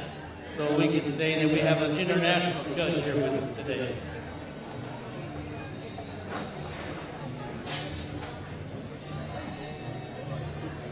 Once again, the next class should have Christian Chacon, Alexia Martinez, Amanda Alvarez, Emiliano Pelan, Antonio de la Garza III, and Zaira Rocha. Bring them on in. Got too many people in the back. That's what they're telling me. That's why they can't move their animals through. Got more animals than people. Got more people than animals back there, I think. I think that's the problem. Here they come. Let's bring them on out. The lightest one, once again, weighs 223. The heaviest one, 242. We should have 6 of them in this class.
Our top pair here in front of us, it has two hogs that I think have some similarities in things that they're similar in things that you're going to hear me talk a lot about through as we continue to work through these classes, and those are things that I think make good market animals, and that's the width, rib, and muscle that I'll continue to talk about. And when you can make them good market animals and then build them from the side like high quality show pigs, that's usually the ones that surface to the top, and that's what the young man's bear right here in front of me does. He's the best combination of being a good market animal that looks like a high quality show pig. Young man does a phenomenal job getting him shown, really showing off his presence, his balance, and his attractiveness there from the side, and I compliment him for that.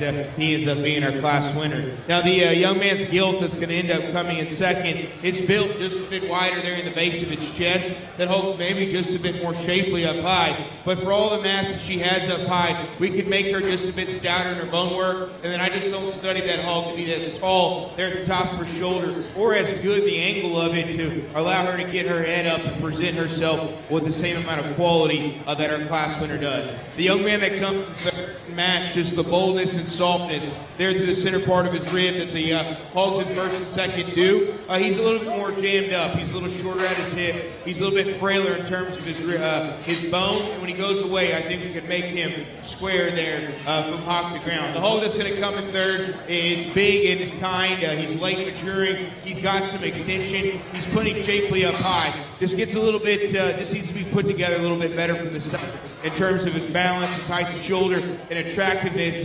He's just a little bit lower there at the top of his shoulder and a little bit plainer there ahead of his feet. The gilt that's going to come in next is another one that's shapely, his high cutability. This gets a little frailer, gets a little bit narrower there in its chest, a little flatter there in its body shape. And the same thing for the young lady's hog that's going to round out this particular class, one that just needs to be stouter from every angle that you study.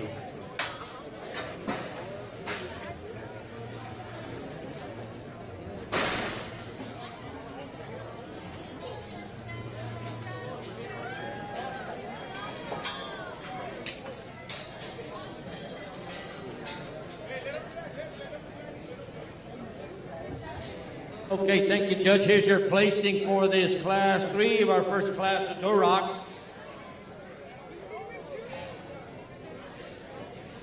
Sixth place, Alexia Martinez.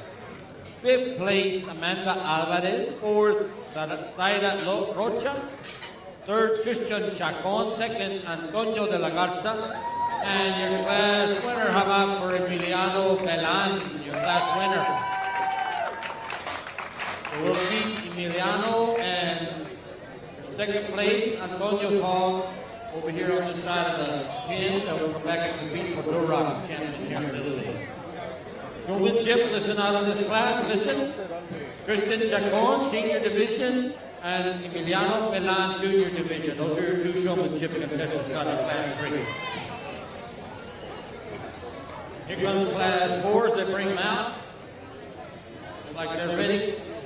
Hoy de la Garza, Raimundo Pelan, Jordan Ramos, Miguel Mike Iquipuros, Emily Benavides, and Sofia Rodriguez. Those are your 6 Durocs that are fixing to step into the ring.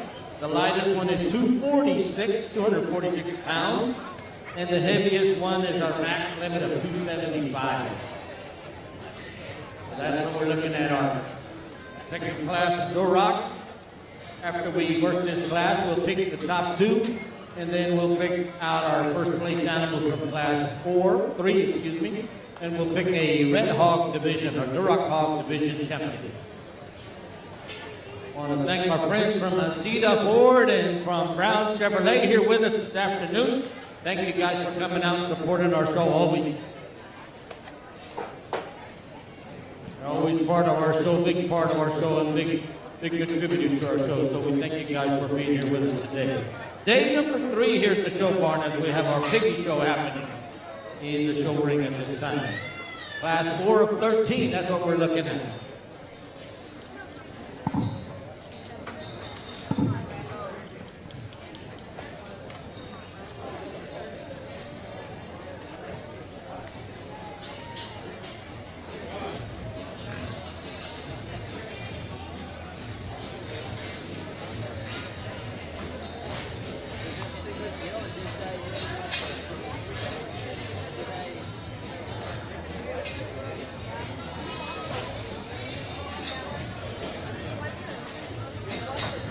You exhibitors, don't forget to go by, see the Ladies Lions Club. They're over here set up behind the announcer stand next to the toy store.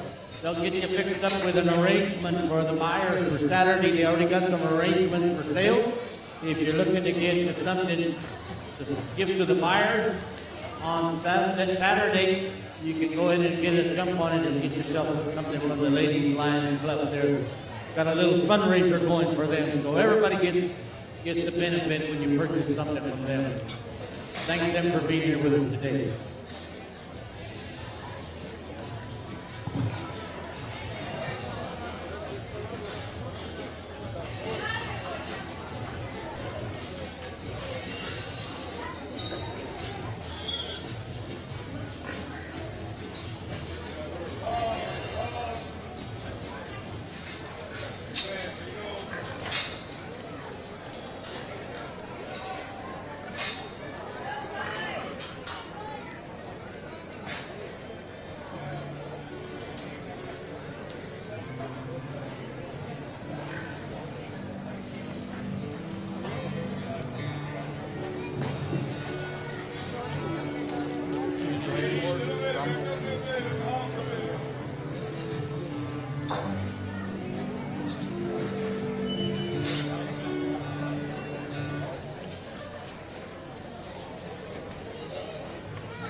Like our judge in this second class of heavyweight Duroc figured out. He's got 2 levels left in the ring.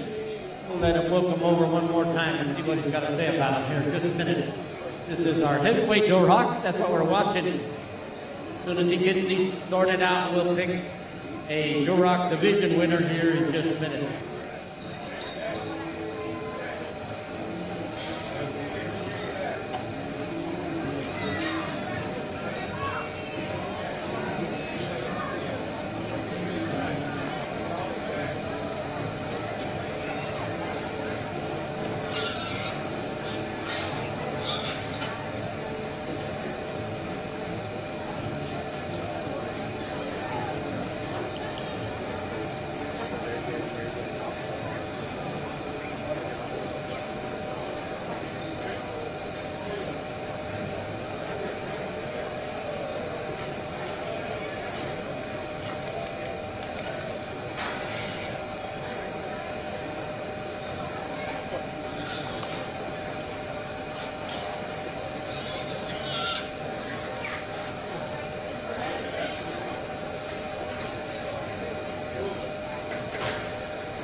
All right, I've got a couple of movements that the vehicles need to be moved.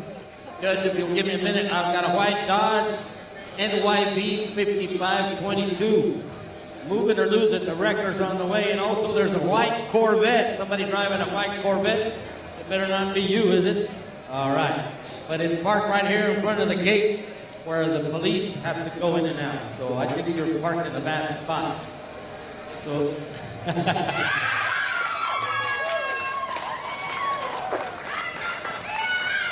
If we can get those vehicles moved, we'd appreciate it. Somebody's trying to leave and they can't. Looks like our judge has got it figured out. Let's see what he's got to say.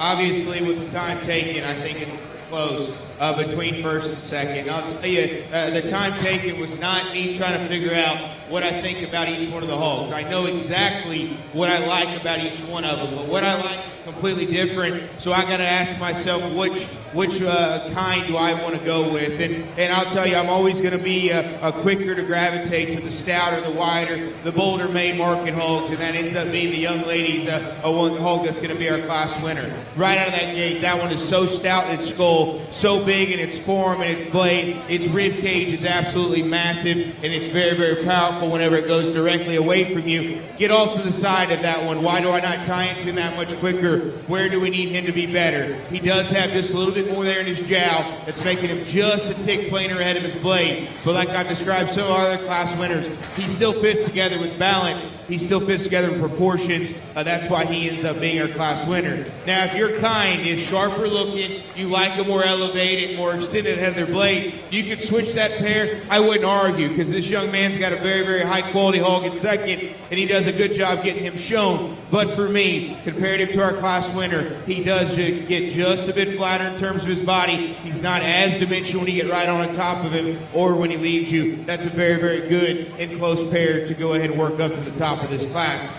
The young man that comes in third is very stout in terms of his bone work. He's big in terms of his center body. I could lean him up in terms of his shape up high. I could make him just have a better, deeper groove out of the backside of his blade back over his loin for him to work up into first and second. The hog that's going to come in fourth is just a bit leaner and higher cutability than the one in third. He's a little bit frailer. She is a little bit frailer in terms of her bone work. She's not as stout, wide made as those hogs in first, second, or third. The one that's going to come in next has some length, has some extension. Another one that we need to stouten up at the ground. Another one that we could make just a bit better looking there ahead of its blade. And then we round out the class with a productive made hog that's big, deep, and soft there back into his flank. He's just starting to push a little too much condition. We need to make him more shapy when you get on top of him, more extended there ahead of his blade.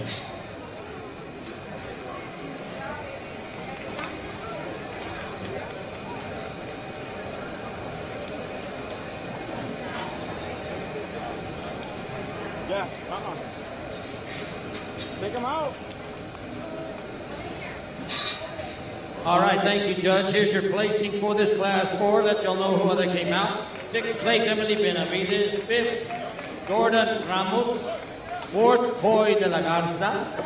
3rd, Raimundo Fernan.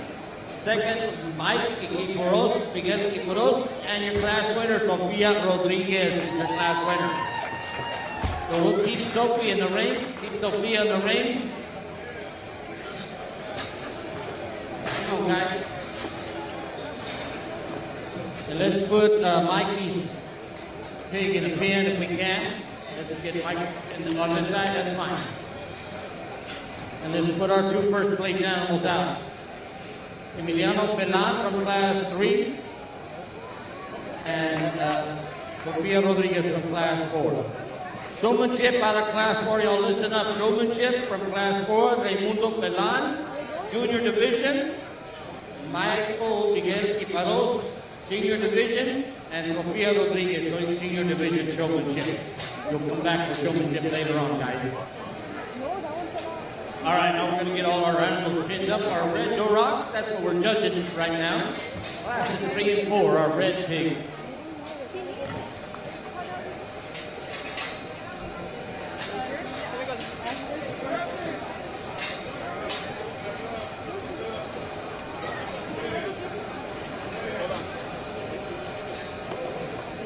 What is your plan? Have him ready. All right, we got the ring clear. And let's bring in from Class 3, Mr. Emiliano Pelan. Open it up. His first place animal weighs 233. If another hawk gets out, we'll take off. Step into the ring. Y'all can give him a hand if you want. He's your class winner. Class 3. And now from class 4, she just finished winning her class. We'll bring her out, Sofia Rodriguez from class 4. Her piggy weighs 275.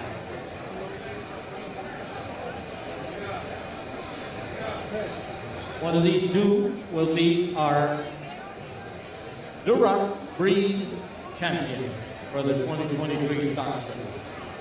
Maverick County.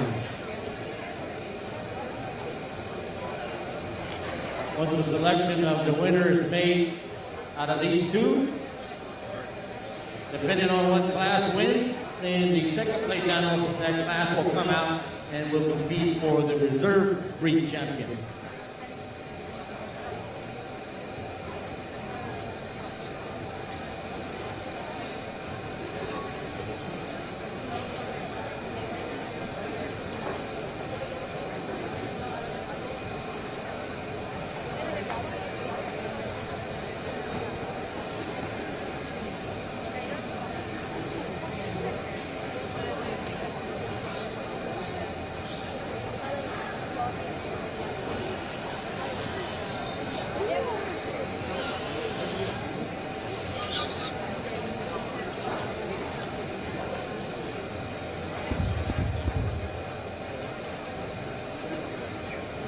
Very happy and satisfied with the quality that we have that come back out here to represent our Duroc breed, and not just talking about the 2 class winners. I think both the seconds represent the breed very well.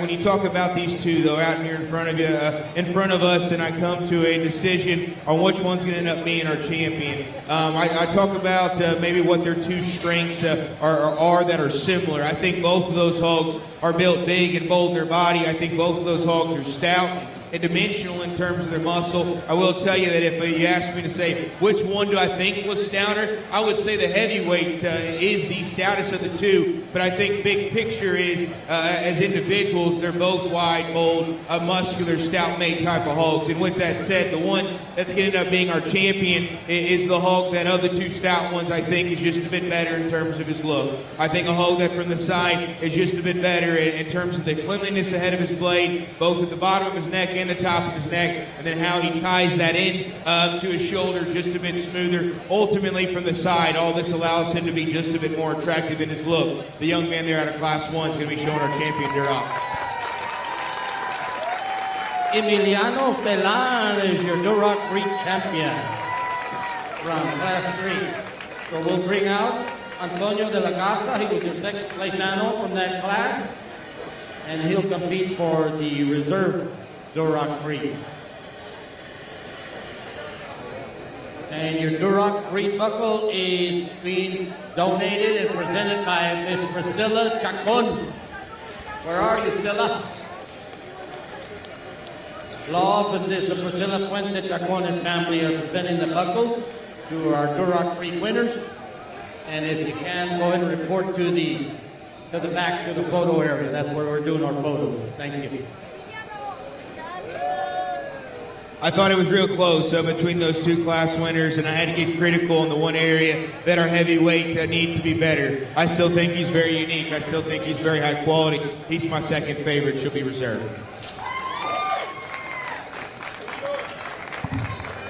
Sofia Rodriguez will be your reserve breed champion.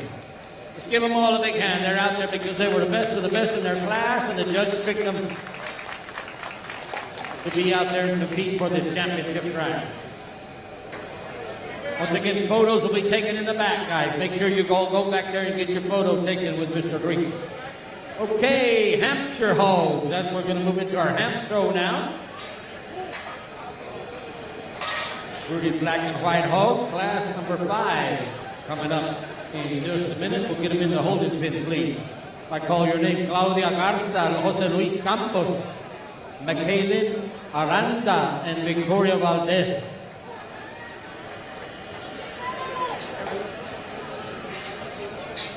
The lightest one, 212. The heaviest one, 232. This is lightweight hands. fixing to come into the ring. We got 2 classes of these black and white hogs. We'll pick the top 2 out of each class, and we'll have a ham division winner here in just a little bit. Class number 5, that's what's in the ring. Number 13 classes for our duds to look at today. So we're almost in the middle of our hog show here, just coming up on it pretty quick. Here's our first animal into the ring. Jose Luis Campos. His animal weighs 222.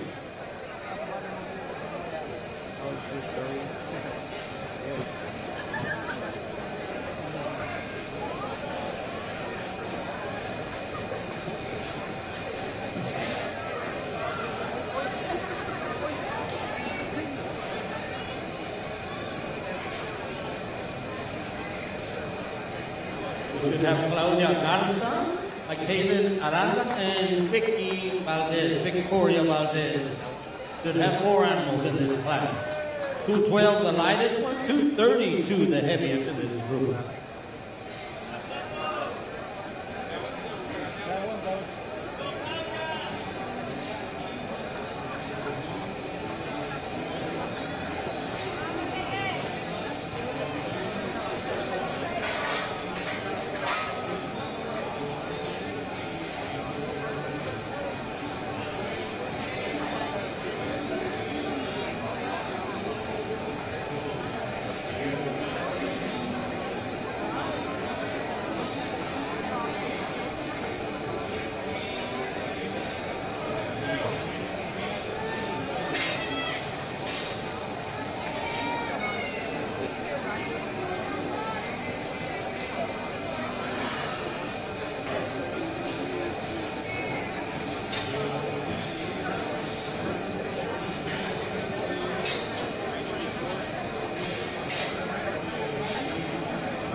Looking at class 5, and it looks like our judge is done. We'll see what he has to say about it. He's got them sorted out. 4 beautiful hogs for him to look at in this ham class. And let's see how he gets them sorted out.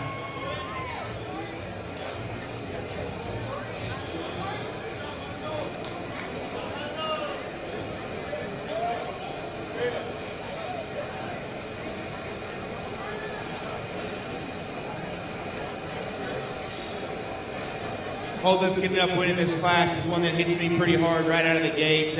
As soon as he gets his head up, he presents you with a ton of quality from the profile, and they can still come and go. Cracked open down low, bulky in his body with a tremendous amount of shape, freshness, and dimension when you get right on top of him. He's one of those who just puts together the most good. The hog that's going to come in second can match the stoutness of feature. If you're talking about the size of the rear leg, maybe just a bit stouter in terms of his skull. I don't think he's as elevated, good looking through the front third of his body as what our class winner is. I don't think he's as big and bold through his center body as what our class winner is. The decision's a little closer between third and fourth. Young lady, we can go ahead and come out there at third. Specifically comparative to the hog in fourth. Her hog comes at me wider in his chest, bolder in his body, with more dimensional muscle up high. He doesn't compete with the hogs in first and second because he's not as fresh in his appearance. He's not as good in his build. If you study the angle of his blade, the length of his hip, and how he uses his rear leg there. The hog that's going to come in fourth, big in his kind. He's got a bunch of length. He has a bunch of extent. He just gets too narrow in his chest. He gets too flat in his body. It doesn't allow him to have enough product to get right on top of him. Okay, thank you, Judge. Here's the placing for this Class 5 of our Hamps. Fourth place, Jose Luis Campos. Third, Claudia Garza. Second place, Michaelan Aranda. And your class winner, Victoria Valdez. We'll keep Victoria and Michaelan in a pin. And they'll compete for the championship drive. Showmanship out of this class, listen up guys. Showmanship from Class 5, Claudia Garza, Senior Division, and Michaelan Aranda, Junior Division. Those are your two showmanship contestants from this class. Ready?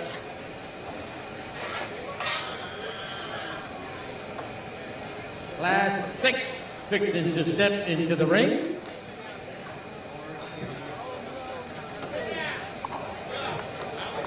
Our heavyweight Hamps.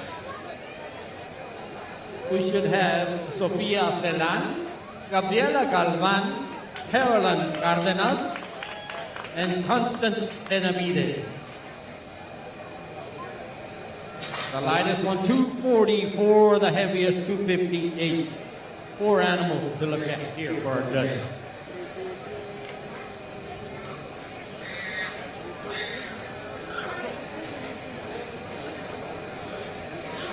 Once again, a reminder to exhibitors, you need to make sure you get your picture taken with Mr. Reese back there in the back.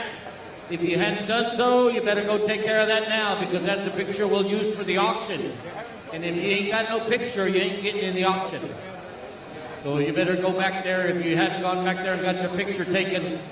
And we still have too many people in the alleyway. We're trying to get animals moved back there to the picture booth, and there's too many people in the way. So we're fixing to call the Sheriff's Department SWAT team to help us out. This is Class 6. That's what we're looking at. Right smack in the middle of our hog show, as we have 13 big classes for our judge, the judge for us today. Came all the way from Seedy, Texas. Clayton came to us with many years of raising animals and being involved in 4-H and FFA when he was in school. So he's a product of our stock shows here in Texas.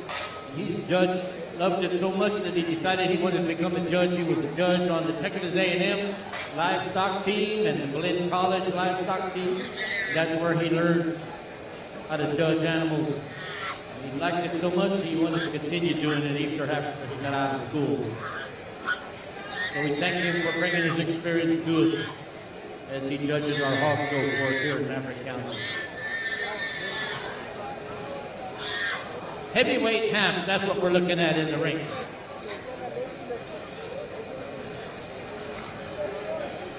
We'll pick the top 2 out of this class, and they'll compete with the top 2 from Class 5 for a Hamp Division breed champion.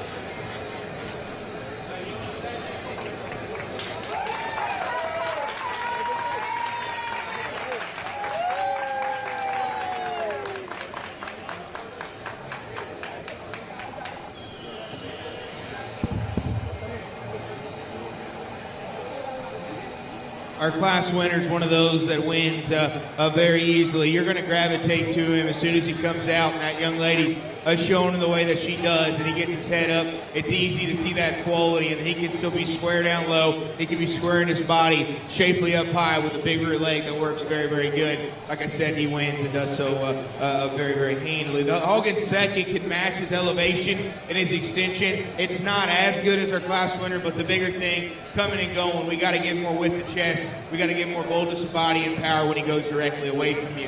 But the hog that's going to come in third, compared to the one in second, he is just a bit wider and bolder and more dimensional in his muscle. I need to lean that hog up to give him more shape and to make sure that his cutability is where it needs to be, and to also help his look from the side, especially there ahead of his blade. Same thing for the hog that's going to come in fourth.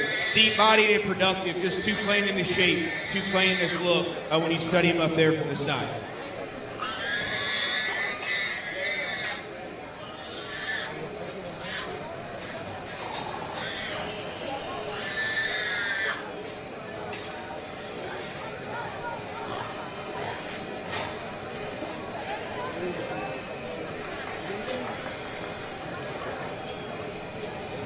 Okay, thank you, Judge. Here's the placing for that Class 5. Fourth place, Constance Benavides. Third, Carolyn Cardenas. Second, Sofia Palan. And your class winner, Gabriela Galvan. Let's give it up for Gabriela.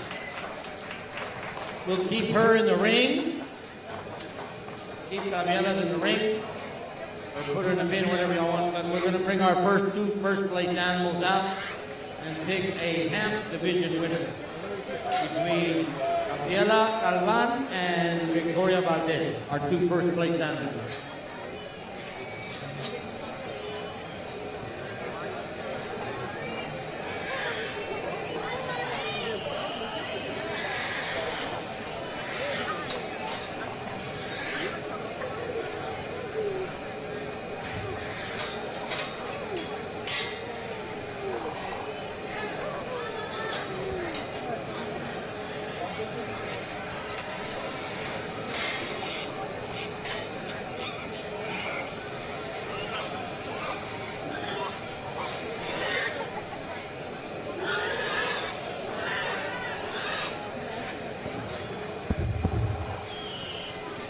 When I step back and I evaluate these two class winners to be represent me, and one of them end up being our champion, Hampshire. As a guy that's trying to raise pigs, I appreciate quality and appreciate the things that I understand are hard to put together. And of these two, there's one that's skull shape, feature, back shape, and then size and use of their rear leg. I know it's very, very hard to put together, and I'm very appreciative of that. And that's what's going to make this one our class winner, or our champion, Hamp. The young lady there out of our last class is going to be our champion. Congratulations to her. Your breed champion will be Gabriela Galvan. Gabriela Galvan. So we'll bring out from Class 6, Sofia Pelan, and she'll compete for reserve breed.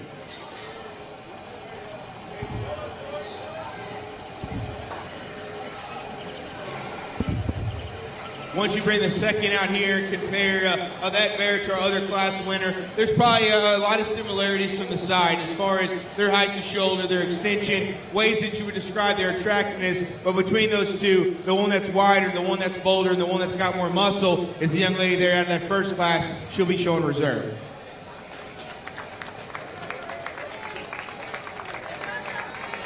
Victoria Valdez will be reserve breed champion.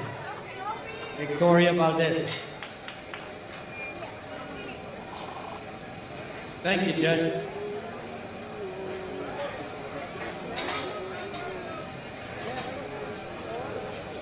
Showmanship from that Class 6, I don't know if I announced it, but Showmanship was Sofia Pelan and Gabriela Galvan. Those are your two Showmanship out of Class 6. And your Yorkshire buckle donated today. We thank them for their donation, Mr. Alfonso Anita Caballero and family. We thank them for their buckle donation for our winners in this Hamp breed. All right, now we're going to do light crosses. We have 3 classes.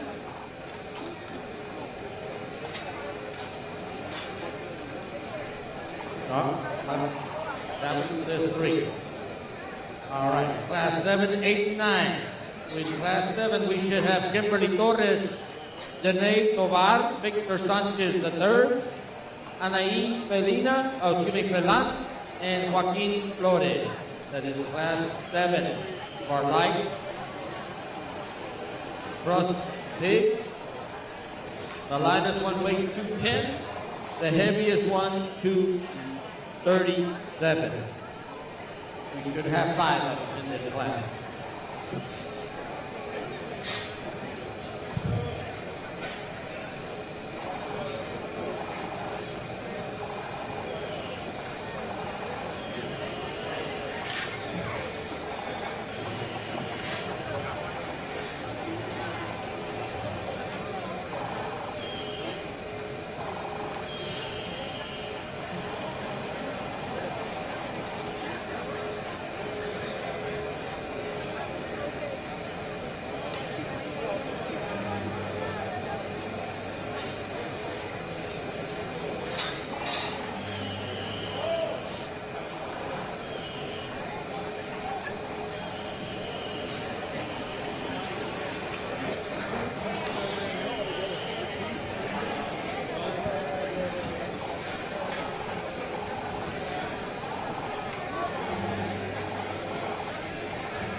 And it looks like here comes our Class 7 as they step into the ring. We should have once again Kimberly Torres, Danae Tovar, Victor Sanchez III, Anaí Pelan, and Joaquin Flores.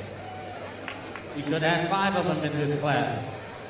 210 the lightest, 237 the heaviest animal in this group.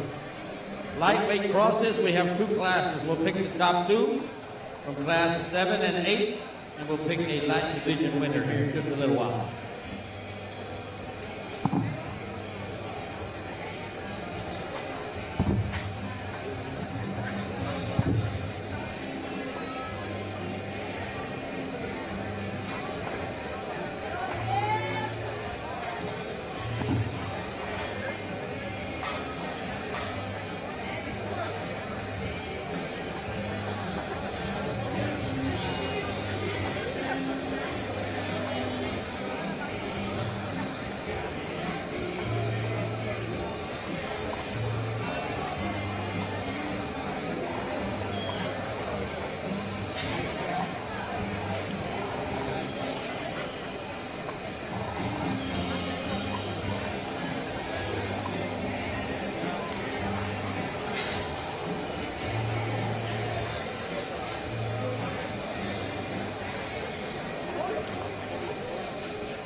I'll tell you, just as a personal thing, Blue Hogs have a special place in my heart, and I love that we're starting to do this light cross deal.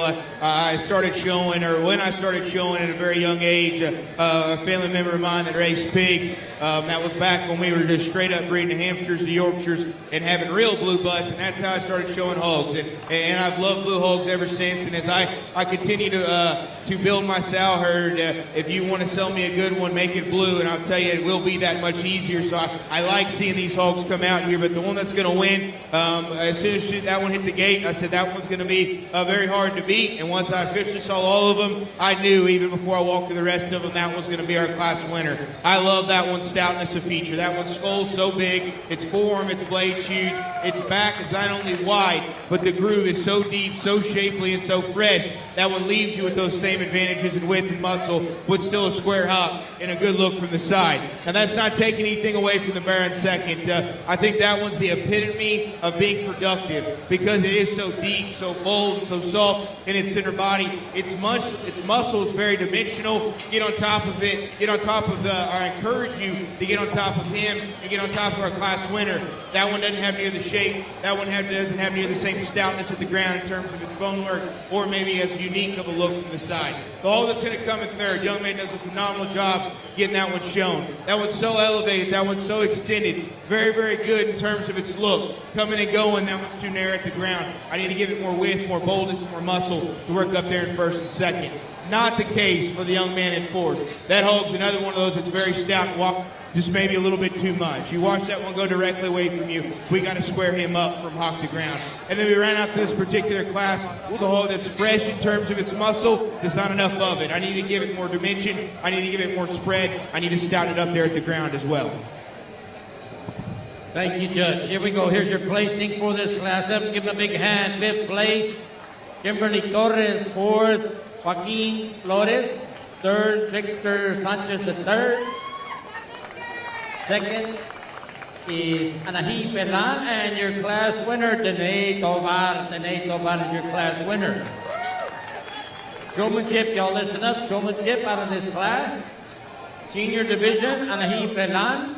Junior Division, Victor Sanchez. And Intermediate Division, Dene Kovar. You'll three come back for Showmanship. Thank you. Let's put our first two animals, first and second, in the pen if we can. Dene and Anahi. All right, got them pinned up. We'll clear the ring. And bringing in class 8, we should have Michelle Uribe, Tyler Rodriguez, Zaira Flores, Clarissa Flores, and Renee Longoria. This is class number 8. We should have 5 of them. The lightest one, 238. The heaviest one, 249. Class 7 of 13, so we're right smack in the middle of our hog show as we get our hog show done today here at the show barn. And after we get done with our judging, we're going to have also our showmanship competition. That'll happen a little bit later on.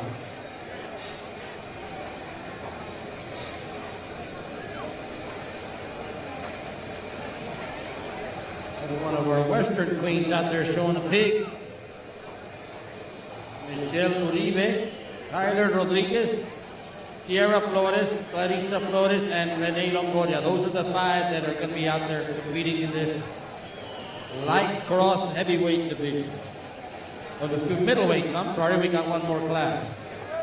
These are middleweight light crosses as they come out.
This is class number 8. That's what we're looking at in the ring as our judge works this class of middleweight Duroc, light crosses.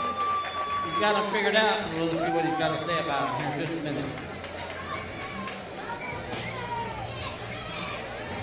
Class 9, let's get you the holding pin, please. Caitlin Cardenas, Justin Vasquez, Nathan Sanchez, and Alina Asa. We need you in the holding pin, please, if we can.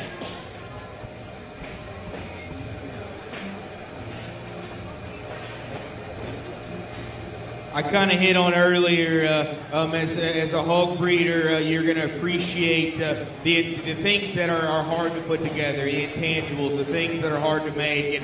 And in today's time, that extra stoutness of feature and size of your leg and power to the form and blade, those are things we're after. Those are things you're trying to create and you're trying to make. And the young lady's blue hole that ends up being the class winner is so much better in those specific areas with still a round shape to its four-ribbon center body. The right kind of spread and dimension and shape when you get right on top of him. He's not perfect. We can push his blade back just a bit, but I think that hole, to me, just hits me with the most quality right off the back, allowing him to work there to the top. The hole that's going to come in second, if that young man can't make him look any better. He's doing an absolutely phenomenal job getting him presented. He's big rib. He's very productive in his center body. He's sound in terms of his structure, giving him, just that, or exemplifying that productive look. The reality is, he's frailer in his bone work. He's one that's maybe pushing just a bit more condition, causing him to be plainer in his look up high, or plainer in his shape up high, and plainer in his look there from the side. The hole that's going to come in third, it's got some stoutness, got some width. He's just a little round in his build. He's playing ahead of his blade as well. He just doesn't hit you with the same look and quality as the hog at first, and he doesn't have the same boldness through the middle part of his rib as the hog at second does. The one that's going to come in forward, very similar in a lot of those descriptions, just even further in the places that we need to fix. We need to shape him up. We need to lean him up high. We need to make him better in terms of his cutability. The hole that's going to round out this particular class is very different than those two. That one's bigger in his kind. That one's leaner and higher cutability. He's just too narrow down low, flat in his body. From the side, he's a little straight off of both ends, causing him to work up in his spine when he has the hogs to drive. Thank you, Judge. Here we go. Let's give it up for this class number 8. Here's our placing. 5th place, Clarissa Flores. 4th, Ciara Flores. 3rd, Tyler Rodriguez. 2nd, Rene Longoria. And your class winner, Michelle Uribe. Our queen gets the class winner. Showmanship out of this class. Listen up. Showmanship, Tyler Rodriguez and Rene Longoria from the senior division. You two will come back for showmanship. Put our first two in the pen and bring out class number 8, our heavyweight light crosses. We should have 4 of them for our judge to look at today. Caitlin Cardenas,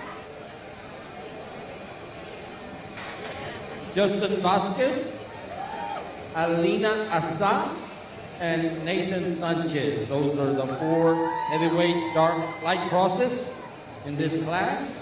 The lightest one, 254, the heaviest, 271.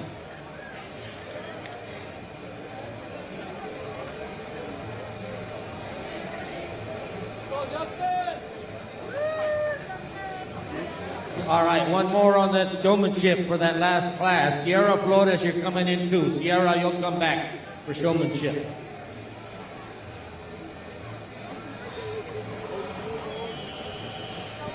All right, once again, this is class 9. Our heavyweight light crosses, we'll pick 2 out of here and they'll compete for the light division ring champion here in just a little bit.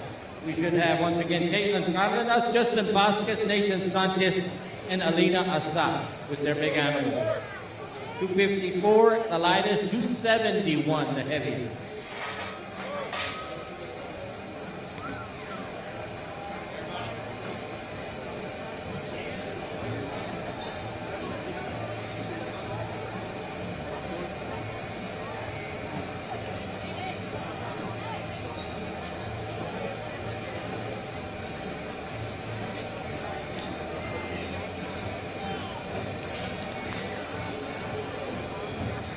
We got any Clover kids or any Pee-wees that want to come show a pig a little bit later on? They're taking names and taking your money. If you're 2 years old or younger, and you're not eligible to be in 4-H, today's your day. You can come out here and show a pig. You can show big brother or big sister's pig.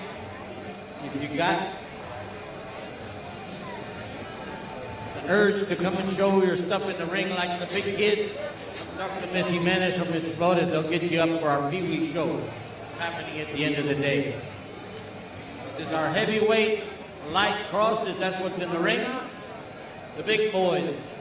We'll let our George sort them out, and then he's going to pick the top 2 from this class.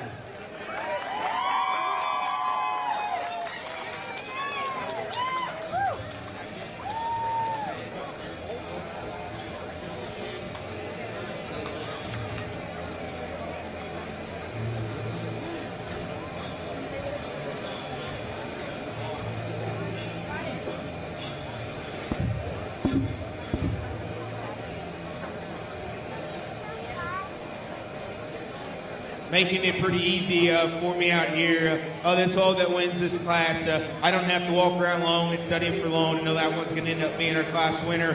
He's got that high quality build, that extra feature that I've been preaching and talking about with still a fresh and bold center body. He's presented like Show-Hogs are supposed to. He's shown like a Show-Hog's supposed to as well. Young man does a phenomenal job. I like that hog to win this class pretty handily. Now with that said, that's not taking anything away from the hog in second. That one's got a very good shape, a very good spread from blade to hip. He's got a lot of muscle and power. When he leaves you, it's those things from the side that just don't hit you with as much quality that a class winner does. He's not stout in terms of his rear leg. He's not as level and just smooth in how he ties every part of his top line together. From the side, it's not going to be as attractive up there in his look. The hog that's going to come in third, comparative to the one in fourth, he's just bolder. He's deeper in his center body. He's more productive in his look. I prefer that about him over the hog in fourth. The one that rounds out this class, another young man that does a good job getting him shown. He's big, he's elevated and extended. He's just too narrow coming at you. He's too flat in his body.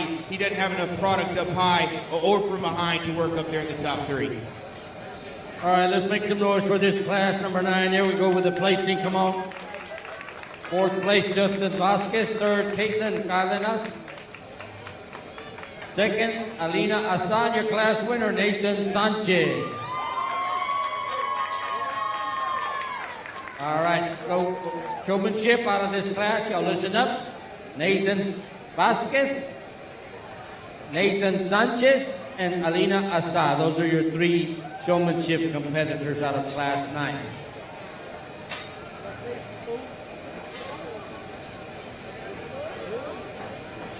All right, now we need our 3 first place animals from class 7. That's Danae Tovar.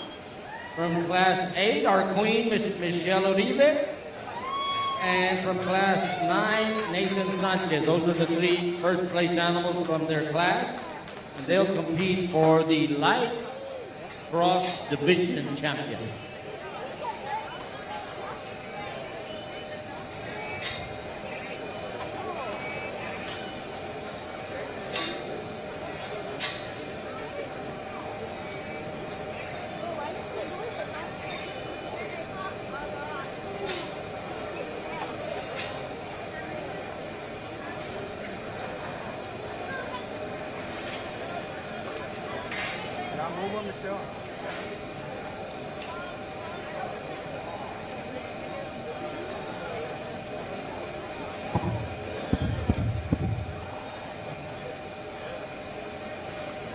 I know I'm going to sound like a broken record, but you bring these class winners back out here, the quality's awesome. As a show judge, anytime you can continue to have these class winners have so much quality and have so much depth, it makes my job so much more enjoyable. And what these hogs have that I like so much is that stoutness, is that feature, and is that power. Amongst these 3, there's one that's skeleton, is just a bit better, is just a bit higher quality than the rest of them. And I think that's when you start them from the ground and build them up. The hog that's going to end up being our class winner has got big toes that sit to the ground square. They sit to the ground correct. From there up, he's so square and good in his build. From the side, his angles are perfect. The angle of his blade, the length of his head, the set to his hind leg, and the utilization of it is so good as well. And he can come with those extra textures too of stoutness and feature. I'm always going to like those type of hogs. So put your hands together. I'll take one more look. My mind's made up. I'll put some dramatic effect to it, and I'll shake the hand of your champion like Cross. Thank you, Judge. Let's see what he thinks. What do y'all think? Who's it going to be? Here we go. Nathan Sanchez from Class 9. He is your Light Cross Division champion for 2023.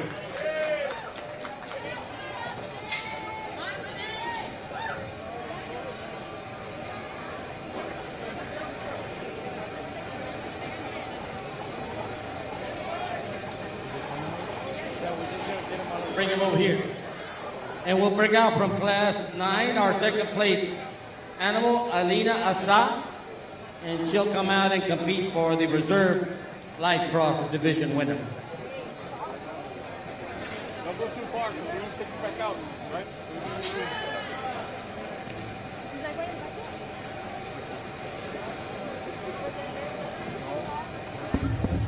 The hog that's going to end up being reserved is one that I'll tell you, if I had to pick, or you ask me, what is something you like better about the champion? Although I just kind of grouped all of them together as stout, muscular. This hog is probably the stoutest featured. If you study skull, forearm, and blade, and size to this pig's a rear leg, I think is the biggest, the most extra. And honestly, the thing that ends up making it very easy for you to use the champion is an area of this hog that I probably missed. In class. We need to probably fix this one's back feet just a bit by squaring them up and making them hit the surface just a bit better. But past that, I think in terms of quality and things that are hard to make, the young lady out of the first class is going to be showing my second favorite hog. Dene Tovar will be a reserve breed. Dene Tovar. Give them all a big hand. They're out there because they were selected as the best in their class. They got to compete for breed championship. So congratulate them all for all their hard work.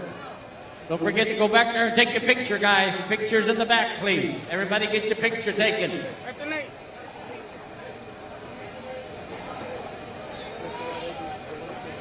Now we're going to bring out. Don't forget to take a picture with your animal over there.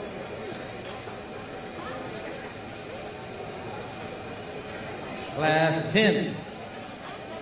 We're getting down to the nitty-gritty part. Dark crosses. We should have 6 of them as they come out in just a minute. We'll get the ring cleared and we'll get everybody lined up here.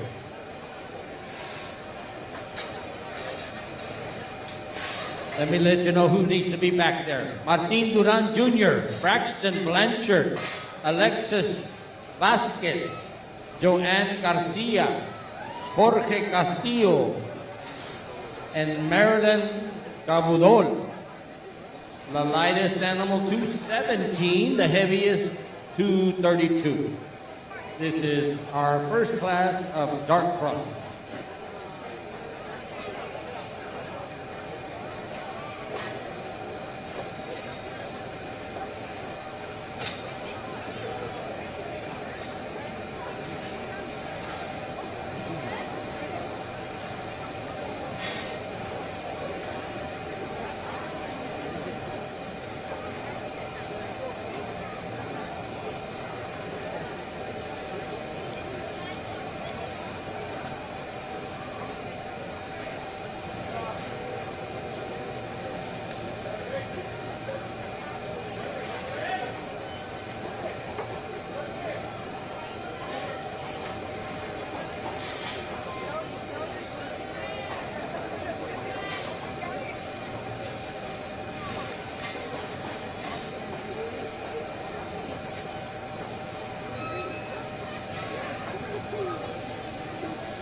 Our light cross division buckle was donated by Rio Grande Heating and Cooling, Willie and Roxy Villarreal and family, if they're here.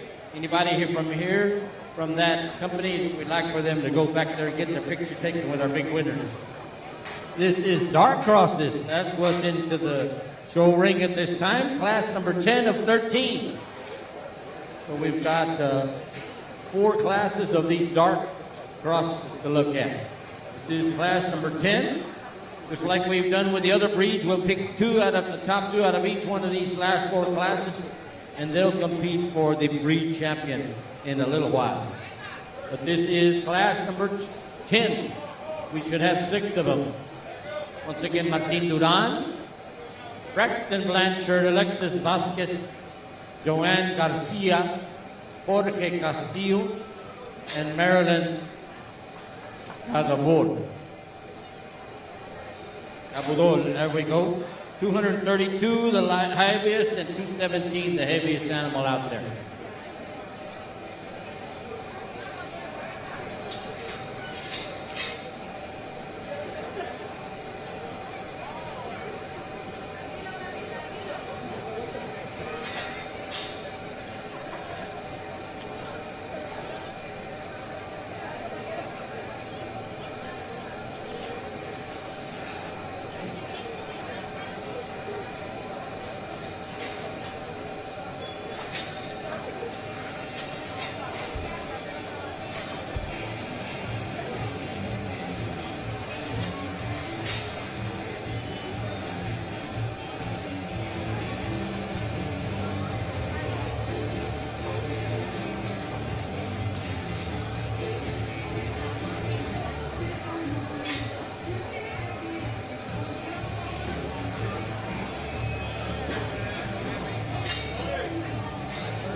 very, very close decision for me between first and second.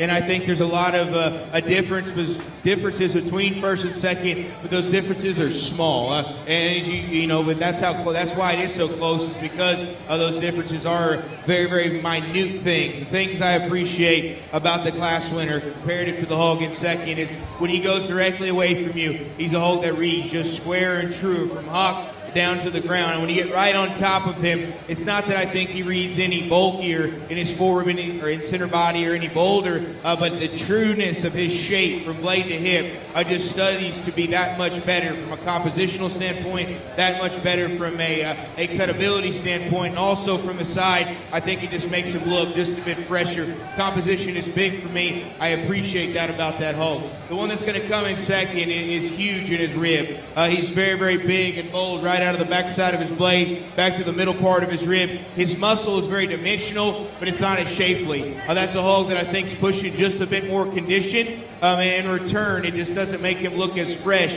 when you get right on top of him. Watch him come at you. You can square him up in his knee just a bit. Bigger difference is going directly away. I think we need to square that hog up from hock to ground, because I just don't it just doesn't allow him to hit me maybe just as good in his skeleton as our class winner does. The one that's going to come in third, he's pretty different compared to the hogs in first and second. Just in terms of his maturity pattern, he's the latest maturing hog that's the biggest in his kind of the top three. His skeleton's the thing that I become the pickiest on from the side. Of the top three, he's the straightest in his blade. He's the tightest in how he uses his hip and hind leg. I just want to loosen him up to work him up there in the top two. The hog that's going to come in third is big and wide and bold. When he goes right away from you, we got to square him up quite a bit from hock to ground. He's pushing two outside of his framework. From the side, he's a lower fronted hog who gets a little plainer there ahead of his blade. The one that's going to come in fourth is big and extended and shapely up high. He wants to get up in his top, drop his pins. I need to strengthen him up behind his blade and square him up in his knee coming at you. And then we ran out this class with another wide-made one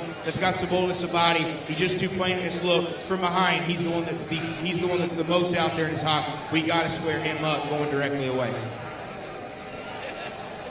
There we go. Thank you, Judge. Thank you. Give it up for this class number 10. Here's your placing as we let you know how they came out. Sixth place, Joanne Garcia.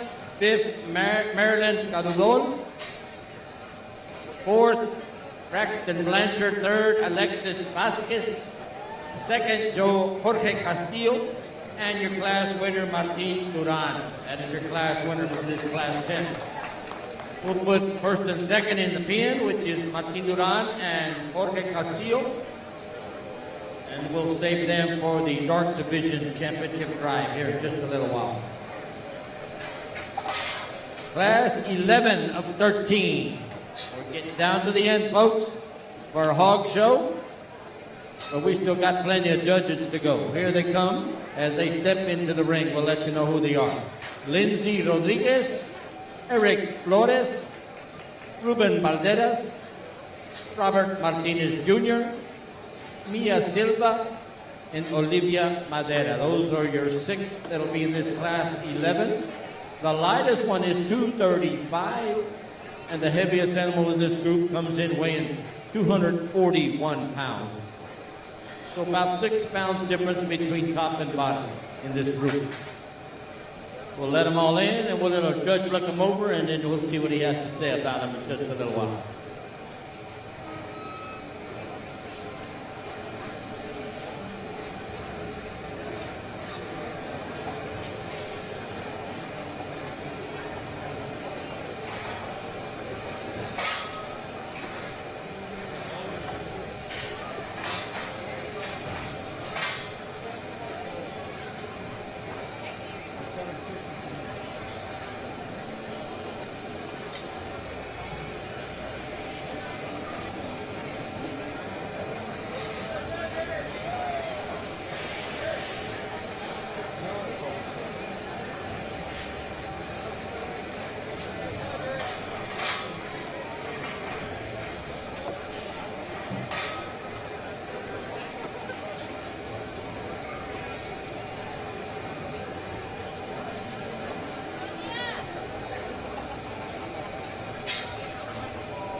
Kitchen just said to let everybody know they still got plenty of burgers, sausage wraps, turkey legs, all kinds of hot food in there. If you're hungry, get yourself something to eat while we wrap up our pig show. If not, you might want to pick up some and take them home. It'd be good to watch the big game tonight. We've got lots of food still in the concession stand if y'all want to pick up something up.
Are y'all nervous? Come on, you can cheer. It's okay. Lindsay brought a fan club with her, didn't she?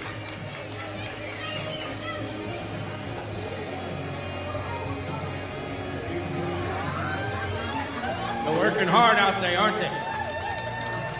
Make some noise for them. That's okay.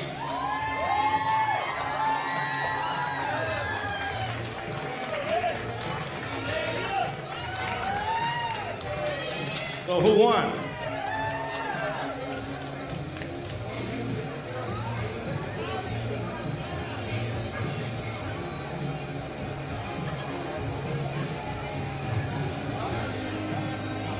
This is class 11 we're looking at. Our middleweight dark crosses. Light middleweight, I guess we're going to call it, because we got 4 classes to look at. This is class 11. We have 2 of them left in the ring. We'll see what the judge has to say, who he thinks needs to be the winner out of this group. No pressure, no pressure.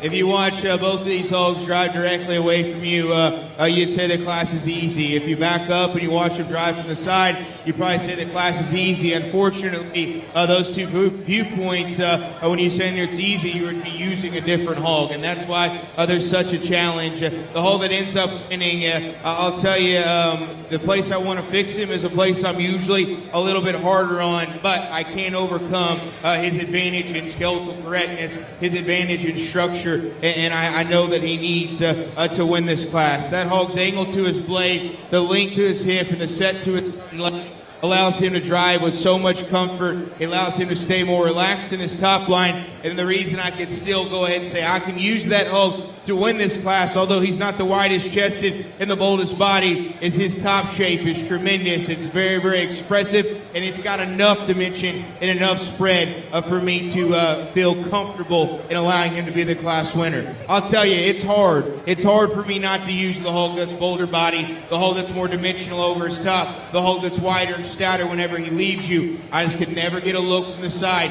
where he would just loosen up in his spine, where he'd hit a running gear good enough to convince myself his skeleton is good enough to go ahead and be the class winner. His blade is too straight. His top line works up consequently on the drive. I just need to make him more comfortable to end up being our class winner. The hog that's going to come in third is big and he's elevated, very attractive through her front third. She's another one of those that gets a little straighter bladed. She's a little flatter in her body. She's not as good looking as our class winner is. She's not as wide and broad as the hog in second. The one that's going to come in third, comparative to the ones in fourth and fifth, he's got more skeletal width, he's got more body, and he's got more dimension. He's a little plain in his look, he's a little frail in his bone work. The hog that's going to come in fourth is big and extended, is too narrow at the surface, too flat. This needs more muscle from every angle you study him. When we round in this particular group, same thing as the hog that's there that in fifth. I like his look from the side. He's just too narrow coming at you. He's too flat body. He doesn't have enough product on the top side of his skeleton. There we go. Thank you, Judge. Let's give it up for this class 11. Here's your placing.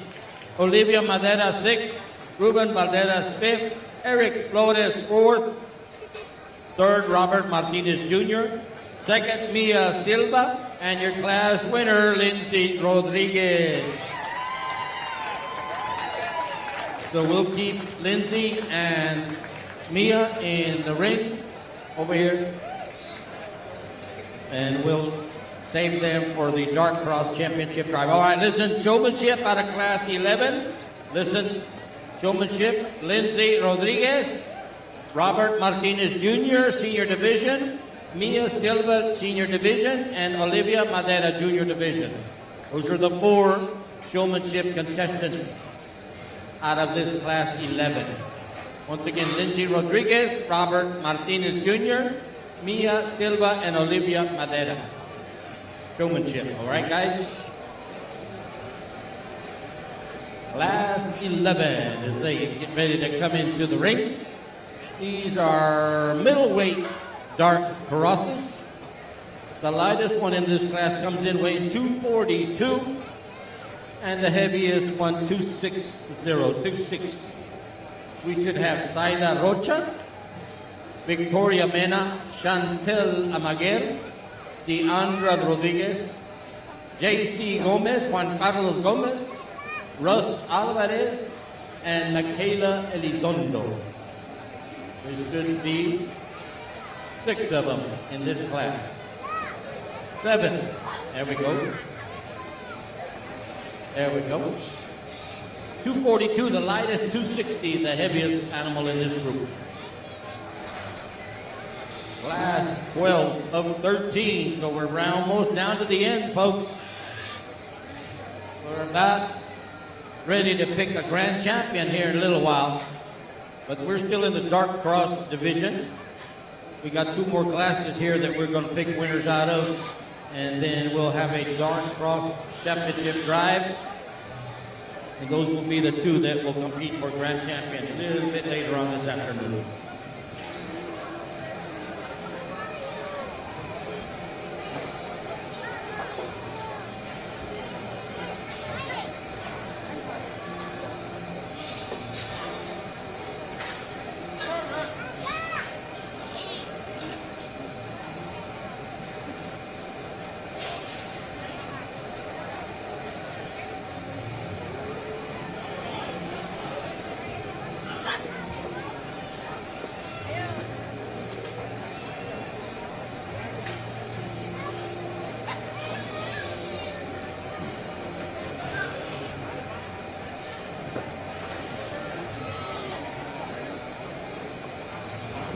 Let's get Class 13 in the holding pen if we can. Class 13, go ahead and come forward, please, guys. Class 13.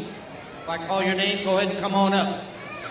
Ariana Limon, Riley De La Garza, Ivana Riojas, Jimena Castillo, Mario Gaitan, and Oscar Rodriguez. Those are the ones from Class 13. Let's make our way to the holding pen, please.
again, this is class number 12 of 13 that's in the ring of our hog show for today, our swine show.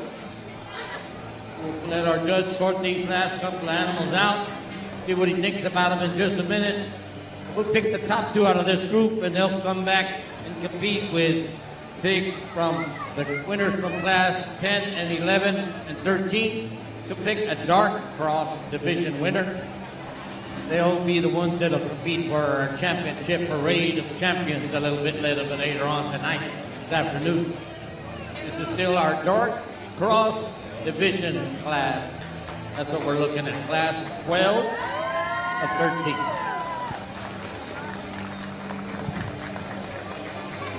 Like the judge has made up his mind. Let's see what he's got to say about this class.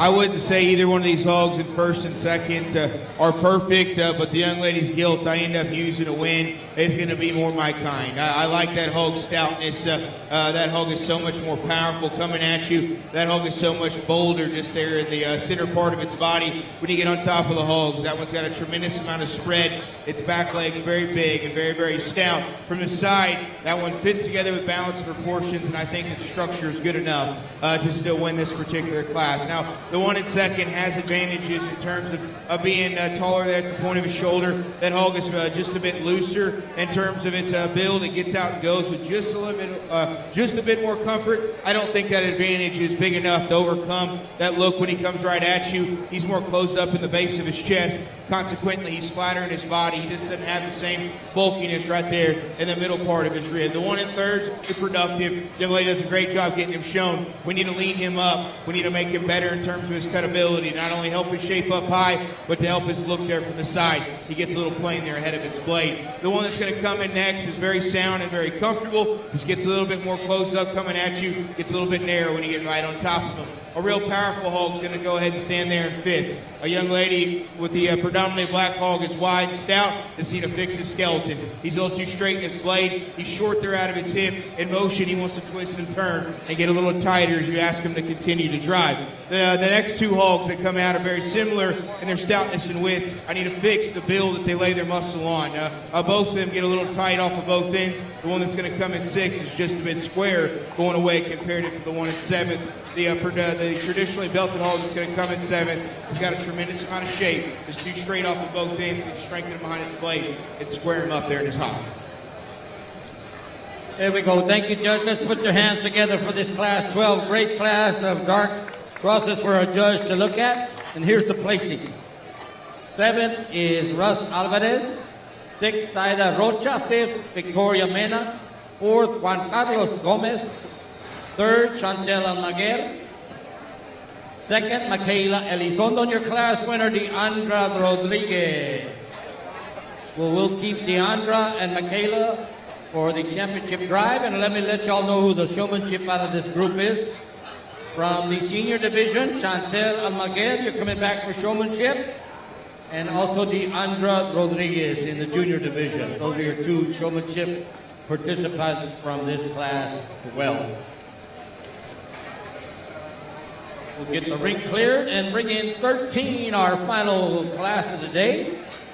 For judging, for a judge to look at, we should have Mariana Limon, Riley de la Garza, Ivana Riojas, Jimena Castillo, Mario Gaitan, and Oscar Rodriguez. 264, the lightest animal in this group as they come out into the ring, and 274, the heaviest. So about 10 pounds different, top and bottom. We'll let him in and let the judge look him over and see what he's got to say about this class here in just a few minutes.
of our swine exhibitors lost his number tag, so if anybody finds a number tag on the ground, you can bring it to us, we'd appreciate it. He says he's going for grand champion. I told him, well, you can't go in the ring without your number. So he's going around looking for it. But anybody can help him out, and you find a number for these exhibitors, bring it to us, we'd appreciate it.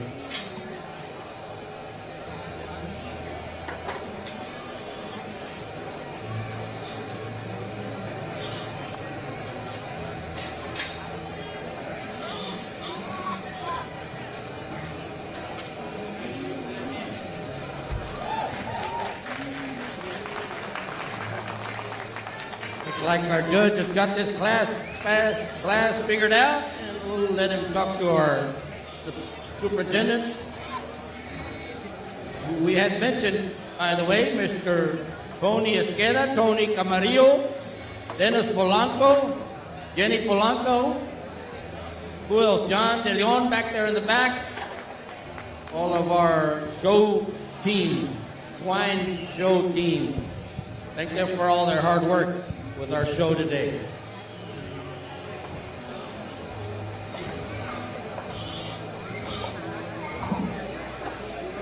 Our last class of dark crosses ends on a high note. This young lady's gilt was the first one out of the gate, kind of set the bar, and no one came out to play with it. This one wins and does so easily. From the side, she's put together like I like show pigs to be put together, not only from a structure standpoint, from an attractiveness standpoint, and then she's stout enough, she's wide enough, she's bold enough, she's got enough muscle. I like that one to win the last class easily. The hole that comes in second, stout and wide. He's a bear that's very bold in the center body with a lot of dimension up high. We can lean him up just to give him a bit more shape on the top side of the skeleton. He doesn't have near the look quality or the skeleton quality that our classman does. The hull that's going to come in third is very big in its kind, sound, structured hull that's very comfortable coming and going, too closed up, too flat in its body, not enough spread up high. Completely opposite when you talk about the hog in fourth. A young lady's hog is very, very wide, stout, muscular. Let's see to fix the build that she lays it on. She's just a little too jammed up. She never gets out and goes,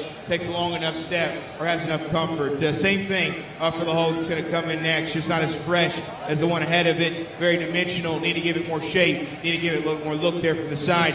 Young man that's going to round out this particular class has a hole that's big and elevated and extended. Just need to maybe push it back in his blade just a bit. Need to make that hole more importantly wider at the ground, bolder in its body, and more muscle from every angle that you study.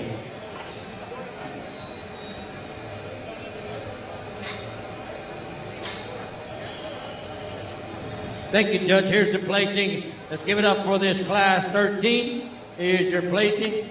Sixth place, Mario Caitan. Fifth, Mariana Limon. Fourth, Riley De La Garza. Third, Ivana Riojas.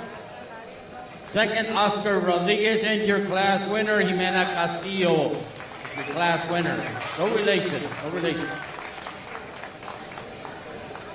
Now we'll have a championship drive in this dark cross division. We'll need animals from class 10, 11, 12, and 13. From class 10, we need Martin Duran Jr. From class 11, Lindsay Rodriguez. Go ahead and start making your way toward the show ring.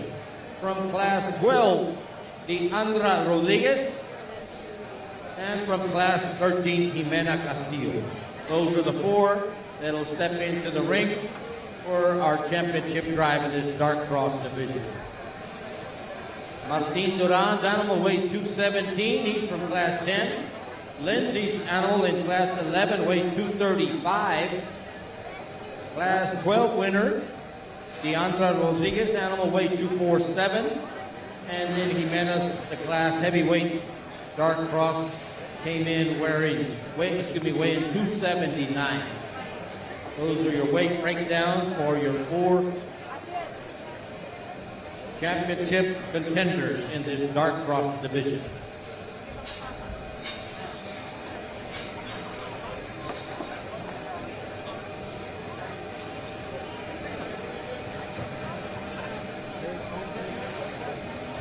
We're going to give our superintendents a minute to get all their paperwork straight. Make sure everybody's on the same page. I'll start announcing Showmanship. Once again, Showmanship.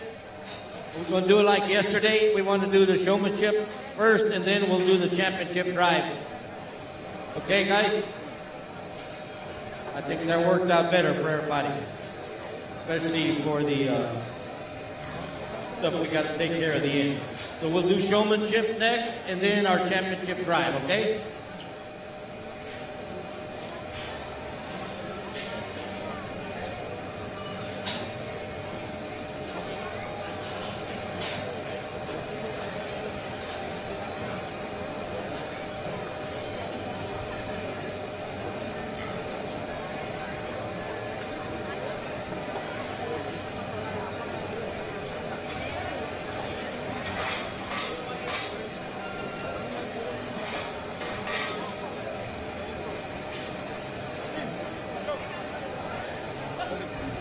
Looks like our judge is ready. Let's have a dark cross championship drive at this time. Martin Duran, he'll be first into the ring. He is from class number 10. He was our lightweight cross winner. His animal weighs 217. Now let's bring Lindsay in next. Lindsay will be in the ring next. She was from class 11, our middleweight division. Her animal weighs 235. Here it comes. Lindsay into the ring. Next, Deandra Rodriguez. Deandra Rodriguez with her little piggy coming into the ring, weighs 247. She is also from the middleweight class. From class 12 winner. And then we have class 13 winner, Jimena Castillo. Go ahead and get Jimena into the ring. She's in there already.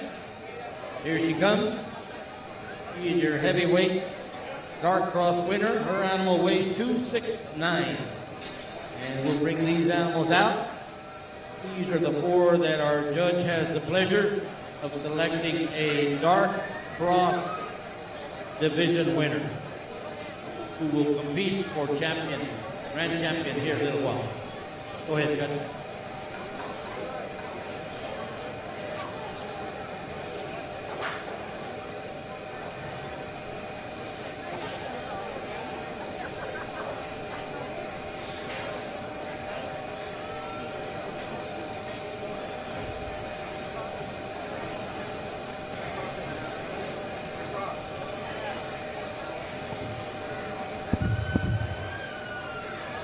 Our last drive before our champion overall, and these hogs that come out here, I can tell you there's some out here that are really stout, really wide, and have areas of their skeleton we can maybe make just a bit better. There's another hog out here that's look and skeleton's very good, but we need to make him just a bit wider. We need to make that hog just a bit bolder. There's only one that combines those things and puts those pieces together. The young lady there out of our last class, our champion Dark Cross.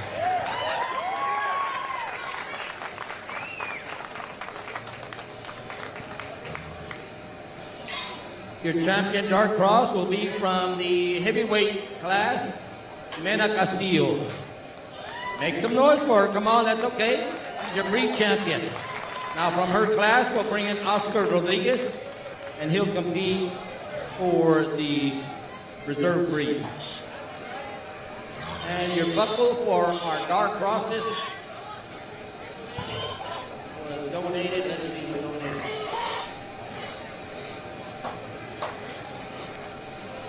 Luis and Marisa Rodriguez and family. Marisela Rodriguez, Luis and Marisela.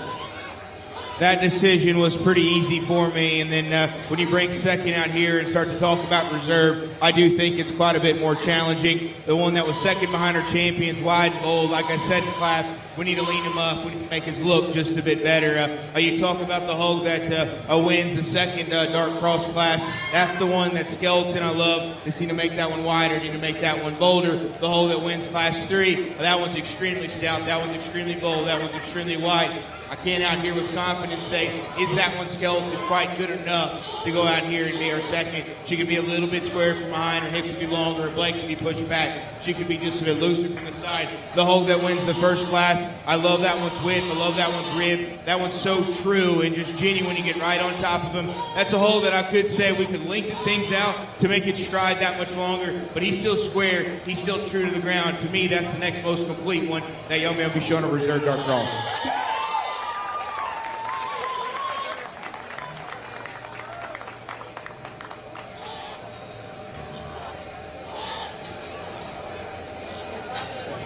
Martin Duran Jr. is your reserve breed champion. So Martin gets to come back for the championship drive in a little while. And also he's in showmanship. Thank you, Judge, for that placing on this class 11. Here we go.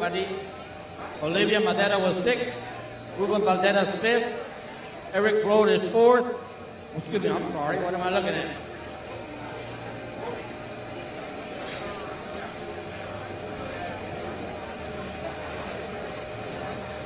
All right.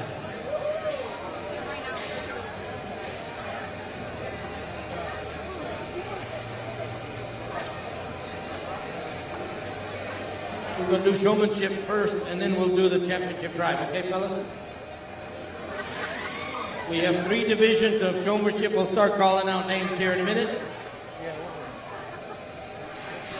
Let me look at my list.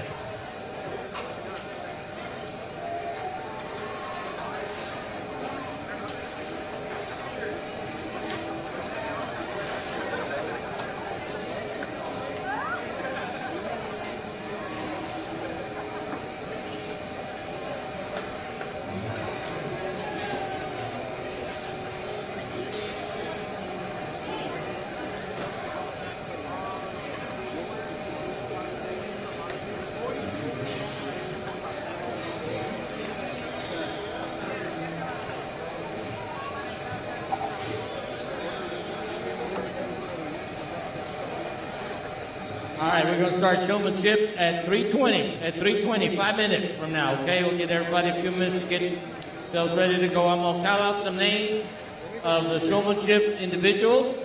And if I call out your name, you better be getting ready. Junior division, y'all listen up. Emiliano Pelan, Raimundo Pelan, Micaelen Aranda, Sofia Pelan, Victoria Sanchez, Jorge Castillo, Olivia Madera, and Deandra Rodriguez. Those are your junior showmanship contestants. We'll give you 5 minutes and get ready to come back into the ring. Intermediates, I'll call out those names here in just a minute, okay? And also the seniors.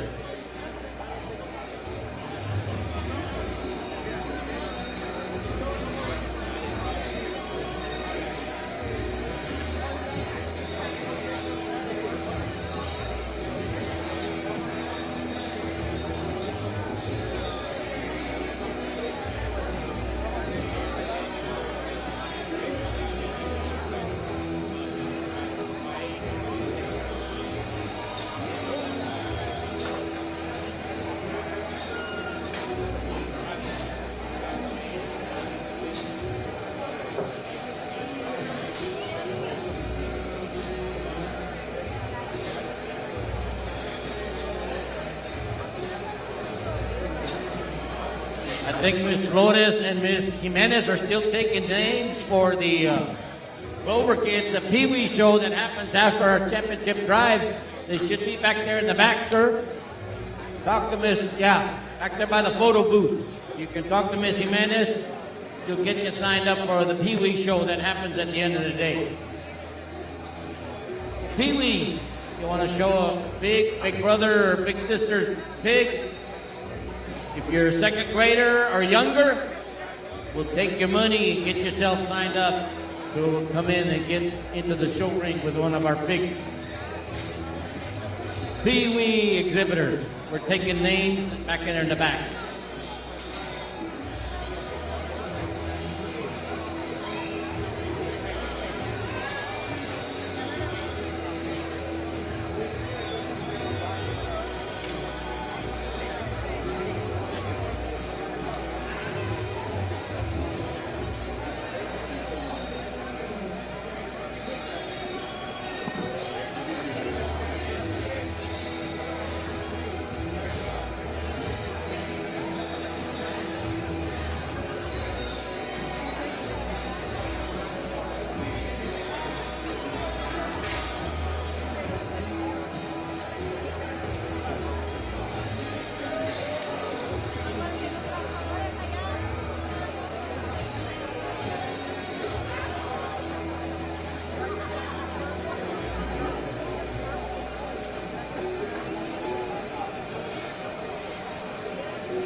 All right, once again, juniors, junior showmanship. That's what's fixing to happen next.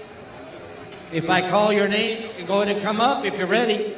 Emiliano Pelan, Raimundo Pelan, Michaelan Aranda, Sofia Pelan, Victor Sanchez, Jorge Castillo, Olivia Madera, and Leandra Rodriguez.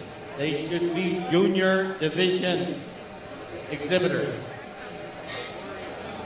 Intermediates, y'all listen up. If I call your name, and you be getting ready.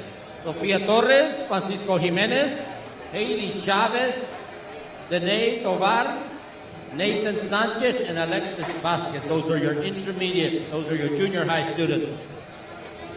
Seniors, got a big class of them. They'll be coming into the ring for their last time. Some of them, I think.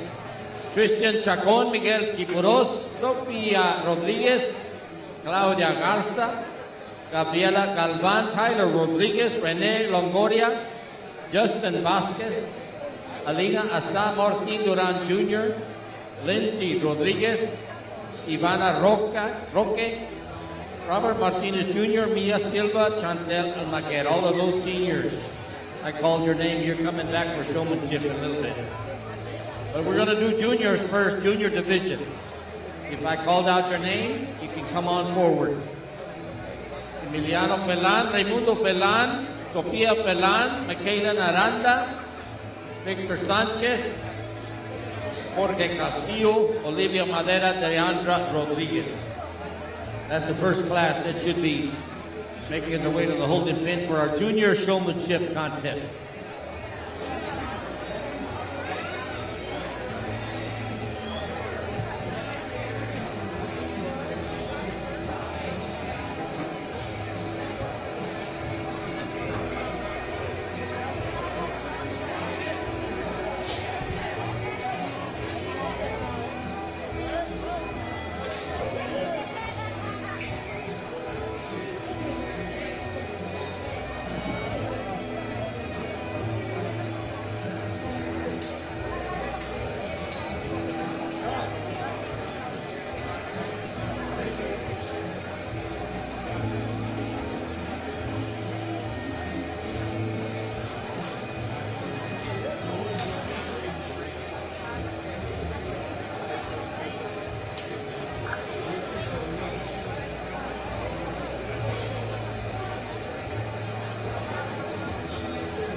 All right, let me call out the seniors again, just in case I missed somebody. Christian Chacon, Mikey Quipuros,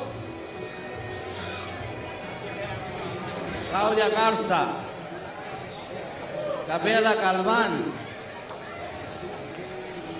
Anaí Pelan, Tyler Rodriguez, Sierra Flores, Rene Longoria, Justin Vasquez, Alina Asa, Martin Duran, Lindsay Rodriguez, Robert Martinez, Mia Silva, and Olivia Madera. Those are your senior showmanship.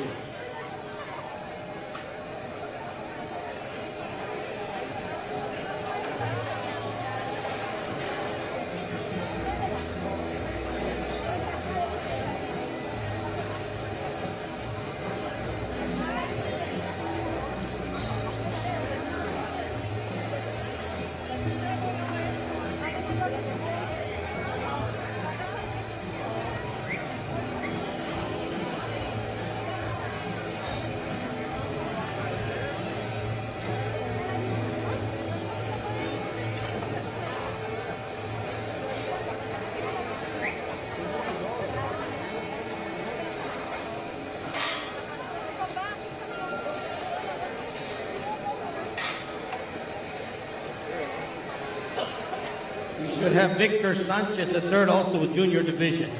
I don't think I called out his name, did I?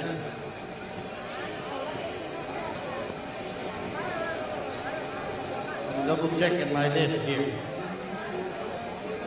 Juniors, once again, let's call them out. Emiliano Pelan, Raimundo Pelan, Michaela Aranda, Sofia Pelan, Victor Sanchez the third,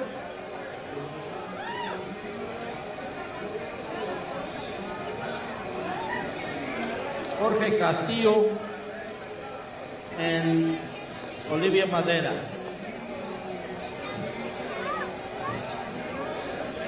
Deandra Rodriguez, where's Deandra?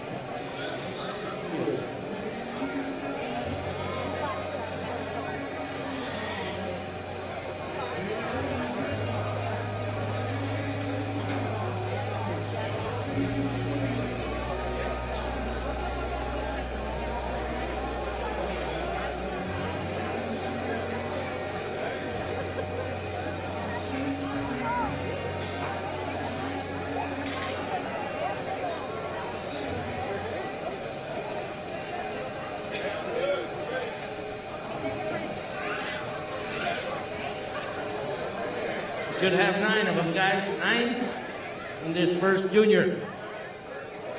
Emilio Pelan, Raimundo Pelan, Sofia Pelan, Michaela Aranda, Victor Sanchez the third. Okay. I'm sorry, 8 only. Jorge Castillo, Olivia Madera, and Deandra Rodriguez. That's the 8. I was counting Victor twice. Here we go. Junior showmanship. That's what's fixing to happen.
This is junior showmanship. That's what's in the ring. Let me let you know who's there. Just so you'll be in the know. Emiliano Pelan, Raimundo Pelan, and Sofia Pelan. Pelan family, along with Michaela Aranda, Victor Sanchez III, Jorge Castillo, Olivia Madera, and Deandra Rodriguez. Those are your 8 that our judge gets to look at and come up with who he thinks is the best junior swine showman for our 2023 Maverick County Junior Livestock Show. Not necessarily looking at the animal right now, he's looking more at the exhibitor and what they do and how they interact with their animal, what they do to make their animal presentable to him, how they drive him, how they act with him, how they push him away and toward the judge, all these very important things that he's looking at when it comes to a showman in the show ring. We'll let him look this class over of little ones, juniors. We'll talk to him and then he'll see what he thinks is the best showman out there.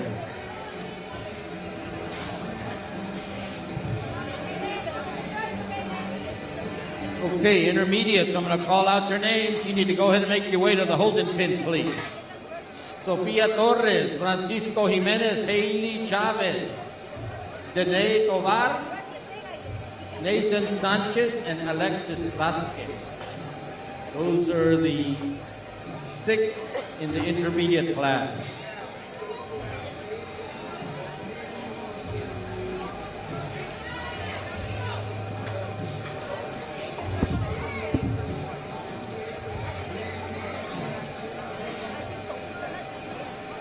So we start off with obviously what I feel is going to be a good group of showmen, the ones that come back, stuck out to me within the class.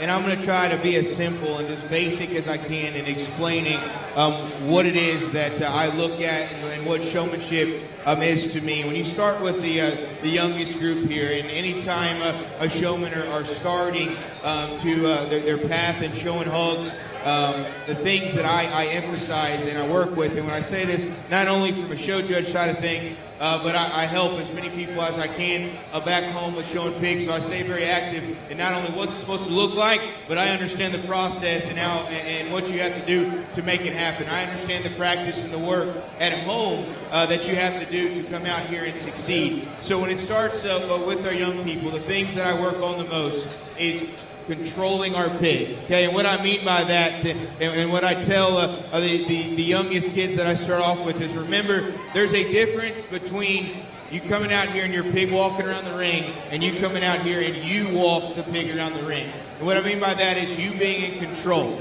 And so the first thing that I want to talk about is the thing that I'm sure everybody's saying at ringside, what's the biggest issue that we have within a hog show, and it's always the battle with the fence. It's always the battle with the gate. And the first thing that I say at home when I practice, one, if you're at home and your pig, and then this goes for all y'all next year when you're showing, when you're at home and you're practicing, if your pig at home wants to run back to his pen and you let him, know that as soon as he gets to the show, he's going to do the exact same thing. They're smart enough to know where they came from. They know their pen's back there. They know that when they're back there in that pen, that you're feeding them, you're watering them, and you're not hitting them with the whip. They like those pens better than they do the show ring, but we know we got to come out here and we got to present them. Now, when it comes to the fence, how can we prevent getting our pig on the fence? I tell all my showmen, don't treat the fence as a fence.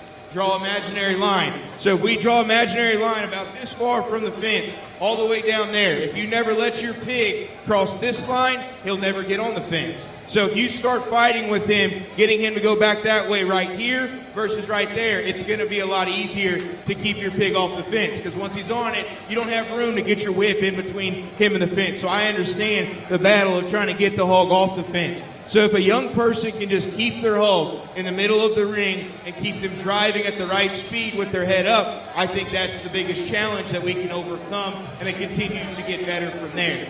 So the reason I started to talk here early is because the showman that was going to end up being my champion did the best job at that most consistently. I knew that once we got out here, if I took too long, the hogs were going to get quicker and they were going to start getting ready to fight a whole lot faster.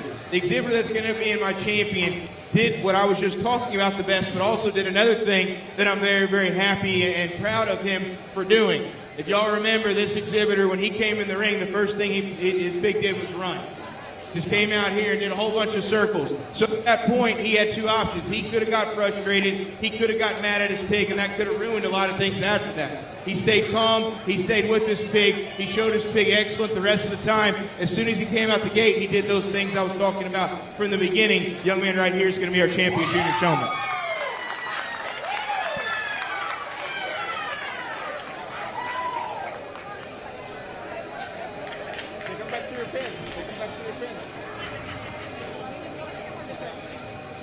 Junior Division Showmanship, Jorge Castillo. Let's give him a big hand. And a way to go, primo. Thank you, Judge, for that great job with these juniors. I hope everybody was listening to what he said. Intermediates, you're coming in next. Intermediate class. We should have them in the holding pin if we can, please. Let's give all these little ones a big hand. They're out there because they were the best. The judge thought they were the best judge during the show. That's why he brought them back. But unfortunately, he has to only pick one winner, and that was Mr. Jorge Castillo in this junior division. Let's give him a big hand once again. Intermediates, they're coming to the ring. Sofia Torres, Francisco Jimenez, Haley Chavez, Janae Tovar, Nathan Sanchez, and Alexis Vasquez. That is the 6 intermediate showmen that are fixing to step into the ring.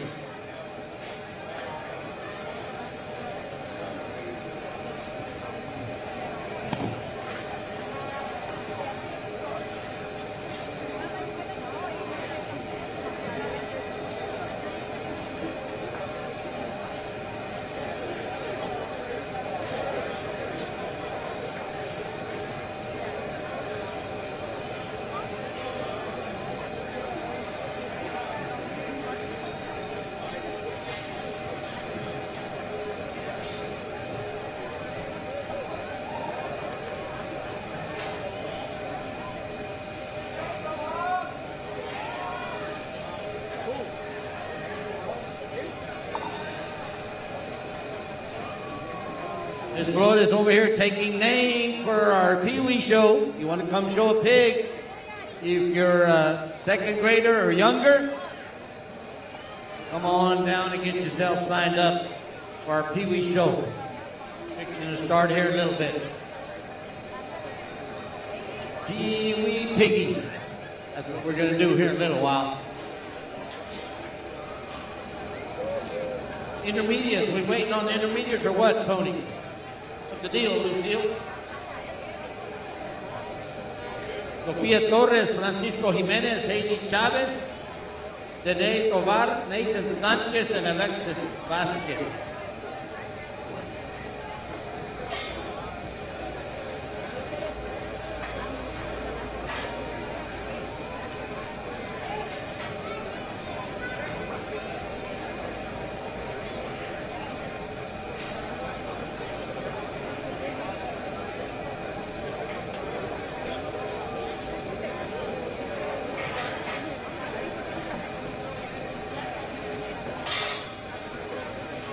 Okay, here come our intermediates. These are junior high students. Let's bring them on in.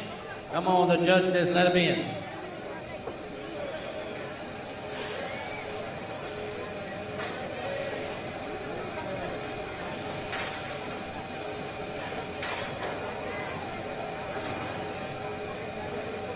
Here come our intermediate class. Yeah. Sofia Torres, Francisco Jimenez, Hailey Chavez, Dene Tovar, Nathan Sanchez, and Alexis Vasquez.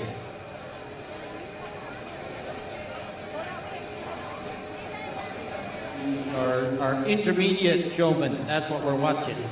Seniors, I'm going to call out your name. If I call your name, you can go ahead and come on out. Start making your way to the holding pin, please. We have a big group. Jimena Castillo, Oscar Rodriguez, Chantel Almaguer, Robert Martinez Jr., Mia Silva, Sierra Flores, Christian Chacon, Miguel Ipuros, Sofia Rodriguez, Claudia Garza, Gabriela Galvan, Tyler Rodriguez, Rene Longoria, Justin Vasquez, Alina Asa, Martin Duran Jr., Lindsay Rodriguez, and Ivana Riojas.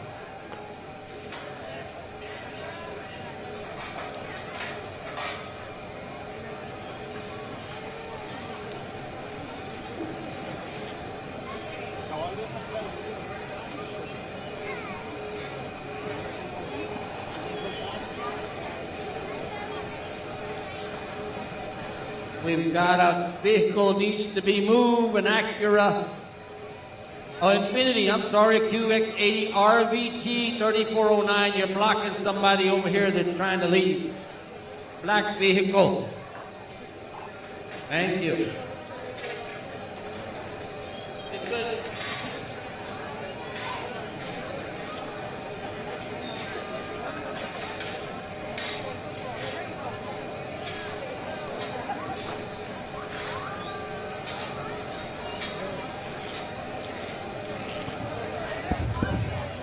Again, I'll just start talking about things that are important to me at Showmanship, and I'm sure by the end of it, I'll lead to which exhibitor is going to end up being our champion intermediate showman. I'm going to start off again by talking about how we can avoid or get better at the issue of always having our hog fight on the fence. If you're watching close and paying attention, and exhibitors be able to show your pig at the same time, but also try to listen to the things that I'm saying. Every exhibitor, when they came out of the gate, I was standing right over here. What was the first thing that each one of them did as soon as they came out of the gate? Where did they walk their pigs? They went straight that way along the fence. First thing, I always think pigs look their best when they're walking straight, so I always try to find the place that I can walk in a straight line for the longest. Where can you draw the straightest line in this ring? It's going to be from here over there to that corner. So not only are you going to make your pig look the best if you go straight to that corner because he's the gilt of the bear is walking in a straight line, but you're also removing yourself from the place that you know you don't want to be, and that's on the fence. Okay, regardless of where I'm looking, Okay, if you think or if you watch and say, well, he's always looking that way. The only reason I'm always looking that way is because that's where the pigs always are, and if I want to see him, I have to. If you never let your pig come over here close to this fence or close to the gate, they will never get on the gate. If you walk in that direction and then they get in the corner, you're like, well, now I'm in the corner, don't be mad at your pig, be mad at yourself for ever letting them get there. If you keep your pig over here, they will never fight with you on the gate. Okay, so how can we, that's how we can prevent getting there. Now, we go ahead and build on that, and how can we do things at home to practice to get better control of our pigs? Anytime you get your pin out, or your pig out of its pen, to walk around at home and practice showing, right now ask yourself, when you go out there, do you go out there with a plan, or do you just go around and kind of let your pig walk wherever that they want to, I guess? Now, when my showman back home, and wherever we're practicing, I make sure everybody's got to buy 4 cones. And you got to set your cones up wherever your walking area is, and you can arrange those cones however way you want. But every day when you go out, we're going to pick a pattern. We're going to go out there. If you want to make 3 cones and act like you're running barrels with the pigs, that's fine. Put 4 cones, do a figure 8. Whatever. Draw up whatever design and whatever pattern you want with those 4 pigs, and go out there and practice it. Because what you're doing is you're going out there, and if you're sticking to that pattern or trying to walk it, you're not letting your pig walk around wherever he wants to. You're telling that pig and training that pig that you walk where I tell you to. And if you do that every single day, I think when you come out here in the show ring, you're going to be a lot happier with your success. You're going to be a lot happier with how your pig operates in the ring, because you prepared them for this moment. And I'm going to kind of end at that, and I'm going to just pick what I think was my favorite showman and that maybe did those things the best. Well, everything that I'm talking about, and I'll probably end and say it to the seniors again, if you want to be good at this, you're going to be good at home. It's not going to happen once you get in the ring. You're going to practice, you're going to put in the work, and that's what's going to make you the best out here and make you the best showman. Put your hands together for each one of these intermediate showmen. I'll take another look, and I'll shake the hand of my favorite. Thank you, Judge. Thank you for that. We really need it. Things like that, we can all learn from it when we listen to the judge. Thank you. And there's your winner,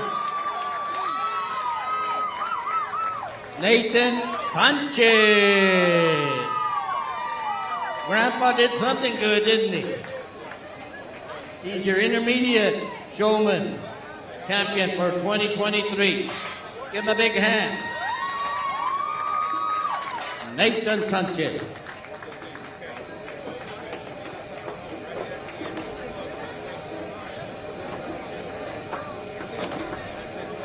All right. We got a big class of seniors that are fixing to come in.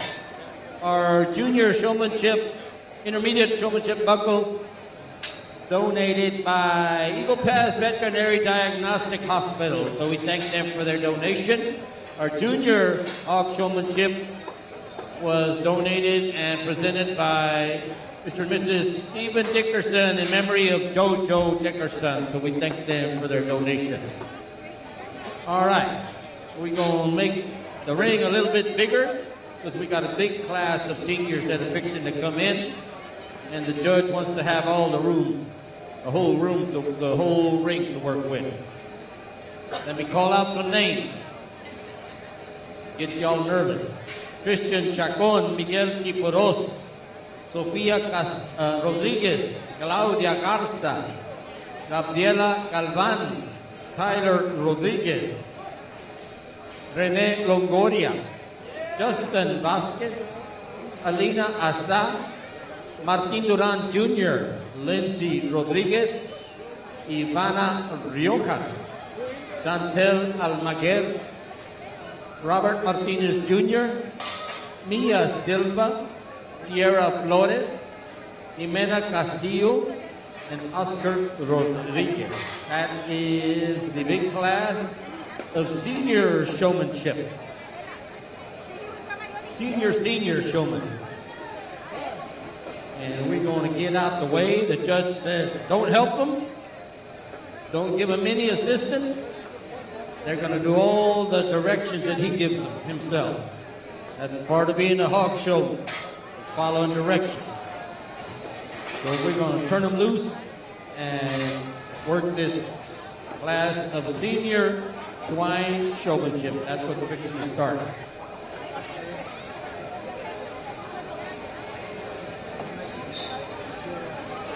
We should have about 20 of them.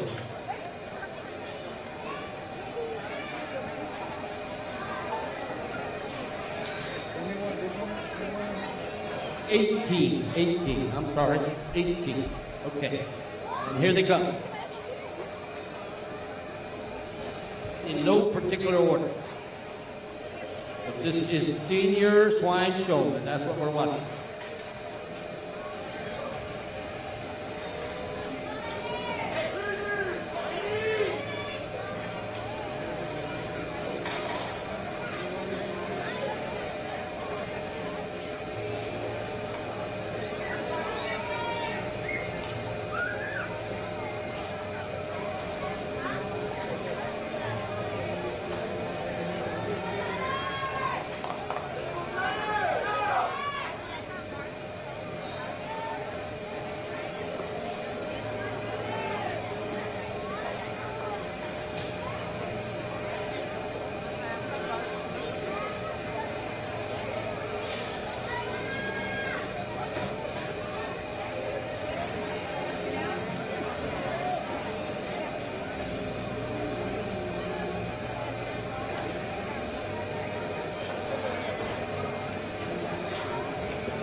Once again, this is Senior Showmanship. As they step into the ring, you'll notice we made the ring a lot bigger. We've got about 18 individuals and their exhibits in the hall, in the ring, and we're going to make it a lot more easier for them to work them and drive them and get the judge to see them. He's going to be giving them directions, telling them to pin their animals and take them in and out, so you need to be ready for his instructions when he gives you some.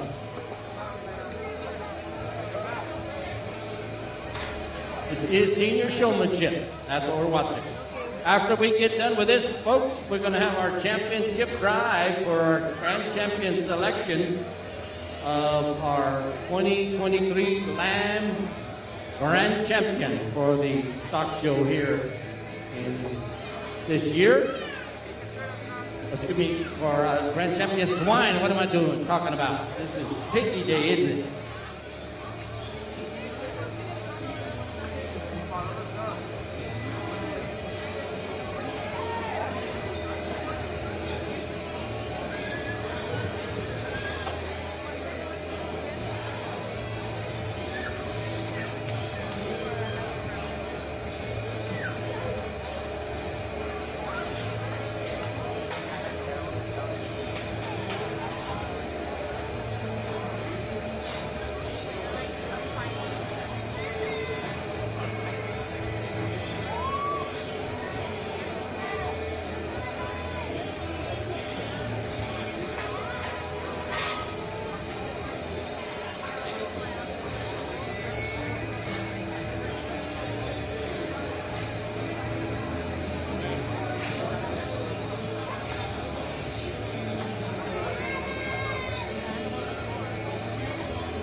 If somebody lost an earring, I've got one up here that they brought to me. But you got to match it in order to get it back.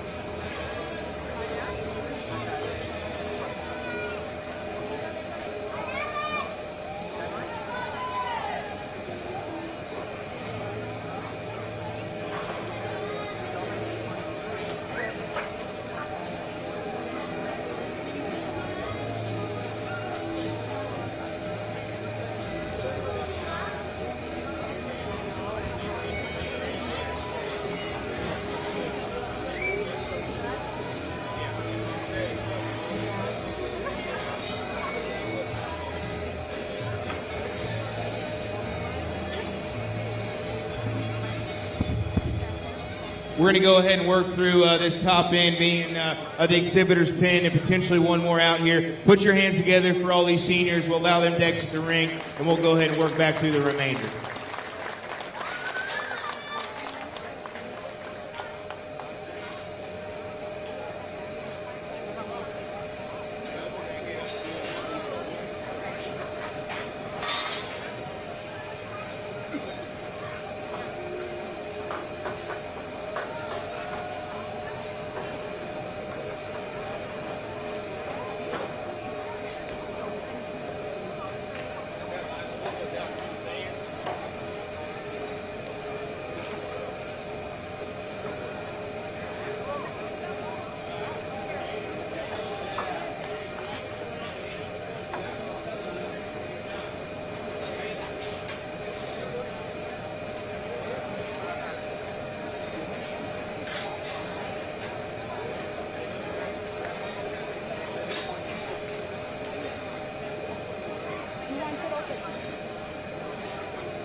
All right, the judge got it narrowed down to this last 6 or 7, I guess maybe 8, top 10 in his mind, and he's going to work them.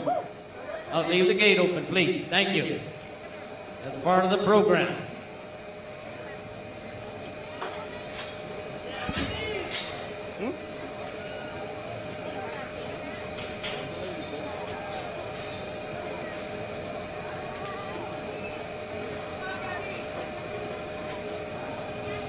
You don't help them. Leave them alone. They gotta.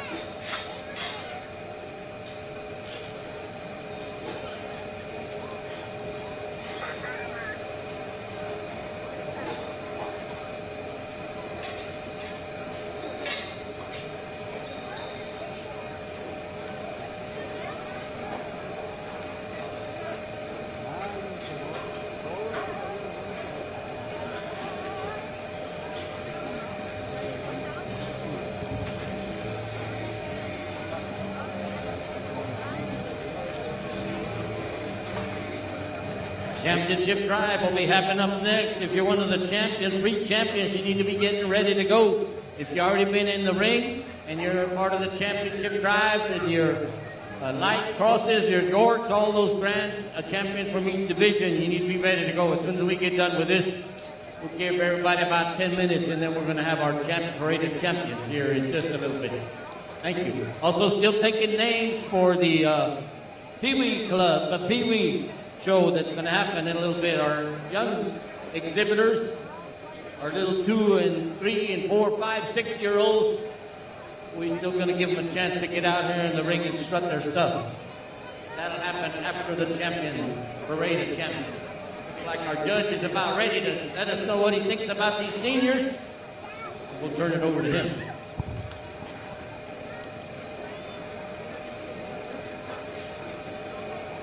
Okay, so as I talk, seniors, what I want y'all to go ahead and do is go ahead and make y'all's pig make a loop around the outside of the ring and come back in. And I'm gonna talk to the crowd and kind of talk to them more about showmanship and what it means to me. And when that's all said and done, hopefully we can end there and select the champion senior. Yeah, you can go ahead. You're allowed to go out this time. If y'all wanted to know, I told him if he exited that he was done, so he was worried about leaving. I appreciate that. You're good.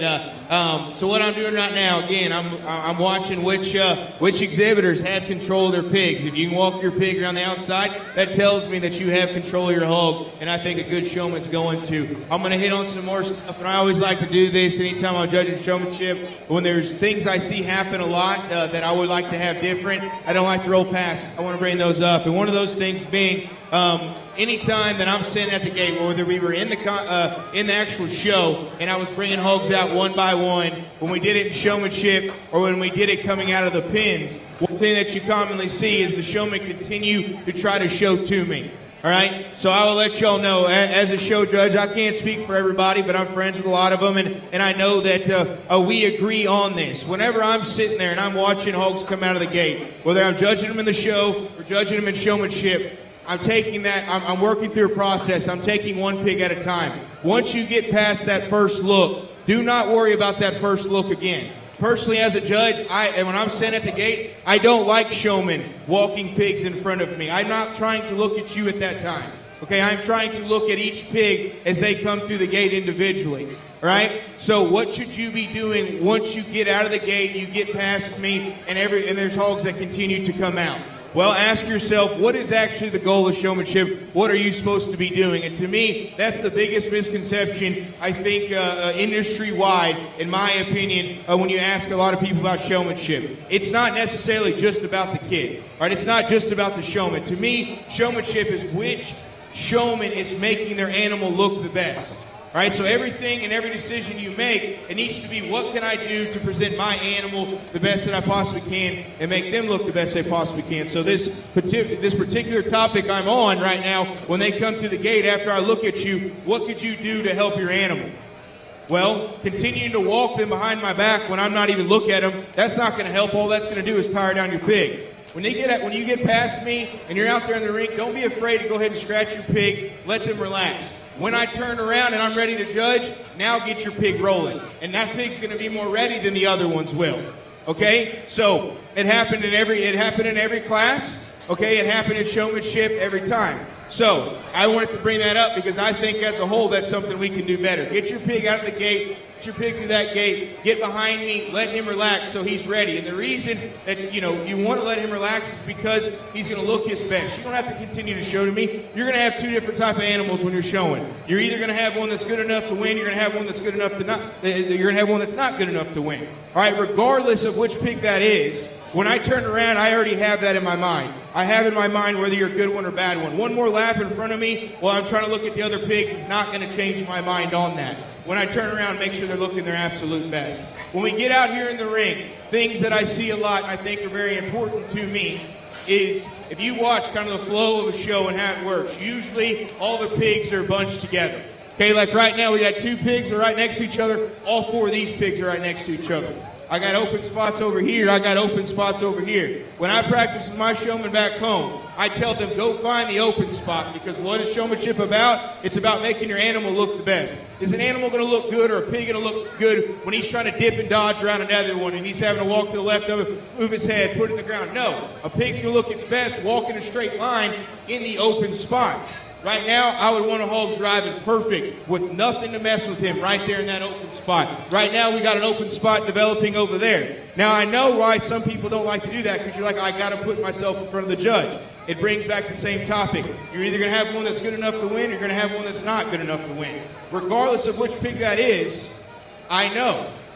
And when I want to judge them, they look their absolute best. And most of the time, those open spots are away from the judge. So if you have a pig that's good enough to win, he's in the open spot, it makes him look better. If you have a pig that's not good enough to win, and you're in the open spot away from the judge, well, you're hiding from him. Most judges place bottom and top. That's what I did today. The longer you stay away from me, you continue to move up spots. You continue to help your pig place better. Okay? So I've done enough rambling about the little things and kind of what I think is important and what I like to practice. When it comes to seniors, So far, I think we got everybody in the ring. Did we lose anyone? We lost one, maybe two. The ones that are in front of us right now, they're doing those things that I talk about. Okay? When we get out here and as a show judge, when you have a bunch of them that do what you ask them to do, it becomes little details that you can't necessarily explain. It comes down to body language. It comes down to competitive. It comes down to exhibitors ending the ring, and I want to see them come in with the eye of the tiger, if you will. I want the look on their face that shows me they want to win. I want us all to be friends. I want us to be good sports, but I am a competitive person. And when you come out here to show your pig, you should want to beat everybody around you, whether they're your friend or not. Okay, so I like to see that competitiveness, and I like it to be smooth. I like to make sure that you're out there and it just looks comfortable while you're doing it. Okay, so with that said, put your hands together for all these senior exhibitors. I'll take another look, and I'm going to shake the hand of your champion, Senior Showman.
Go.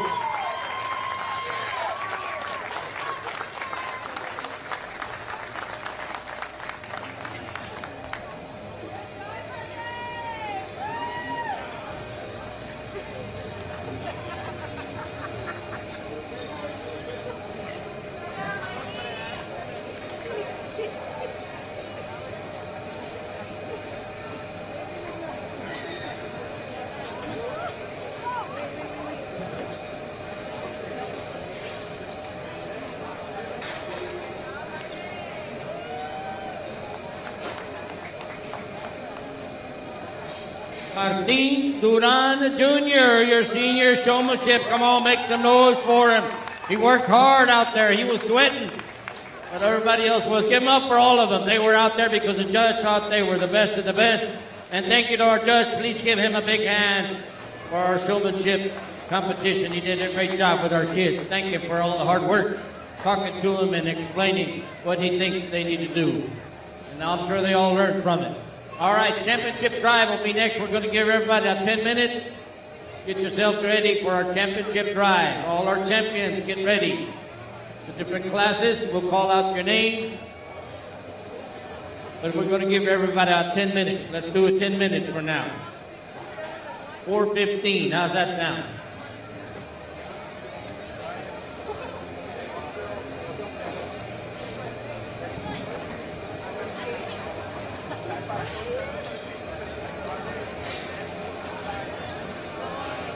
This vote is still taking young exhibitors. If you want to get in on the Pee Wee show, still got time. Come give us your money. Pee Wee swine exhibitors will be coming on at the end of the day.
Our senior hog showmanship buckle was donated by Mr. and Mrs. David Rodriguez and family. So we thank you, David and Martha and family, for donating this buckle to our big winners in the senior showmanship. Hopefully they're back there taking a picture. Hog championship drive. That's what's next. We're going to do it at 4:15. 4:15, about 10 minutes from now. So we'll give everybody a chance to get back. Some of them were in the showmanship competition, so we want everybody to get a minute to get their animal watered a little bit.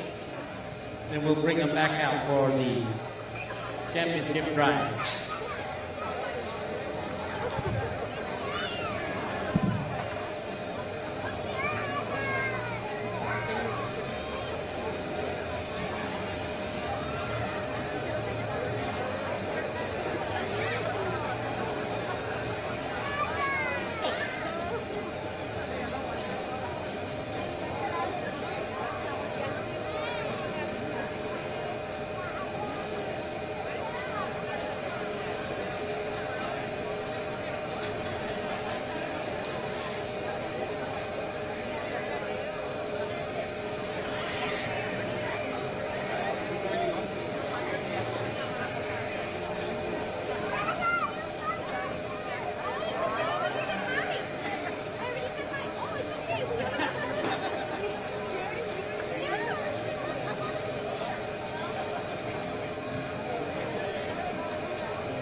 Pee-wee registration. We still got them going over here. If anybody wants to sign up for the Pee-wee show, that'll happen at the end of the day.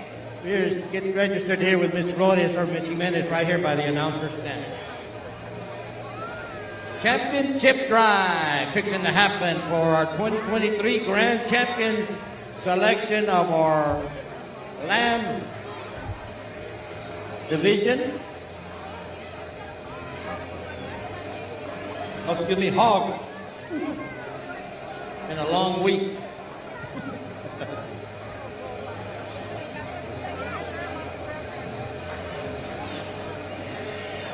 I'm already thinking about tomorrow.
All right, I'm going to call out some names of our breed champions.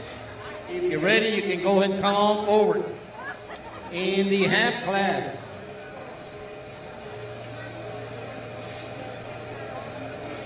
our breed champion was Gabriela Galvan. Reserve was Victoria Valdez. In the York class, our breed champion was Sofia Torres. Reserve was Hailey Chavez. If you're ready, go ahead and bring them on in. In the Durocs, our red pigs, our champion was Emiliano Belan, and the reserve was Sofia Rodriguez. In the half class, breed champion, Gabriela Galvan, reserve Victoria Valdez. In the light crosses, our champion was Nathan Sanchez, and the reserve was Dene Tovar. In your dark crosses,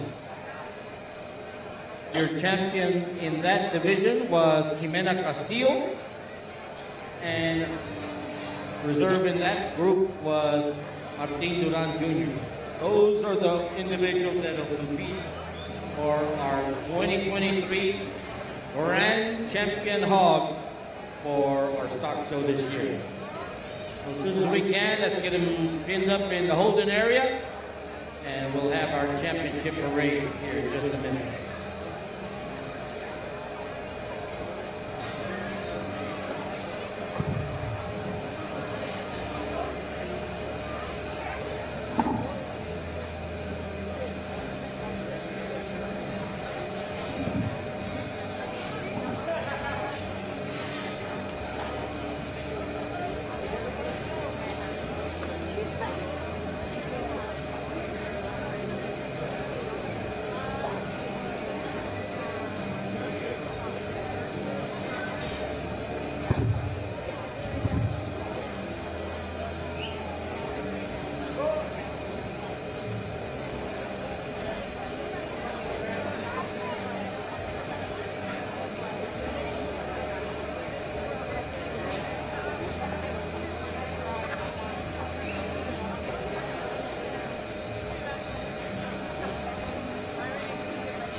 Somebody lost a cell phone. I got one.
Attention, all you swine exhibitors.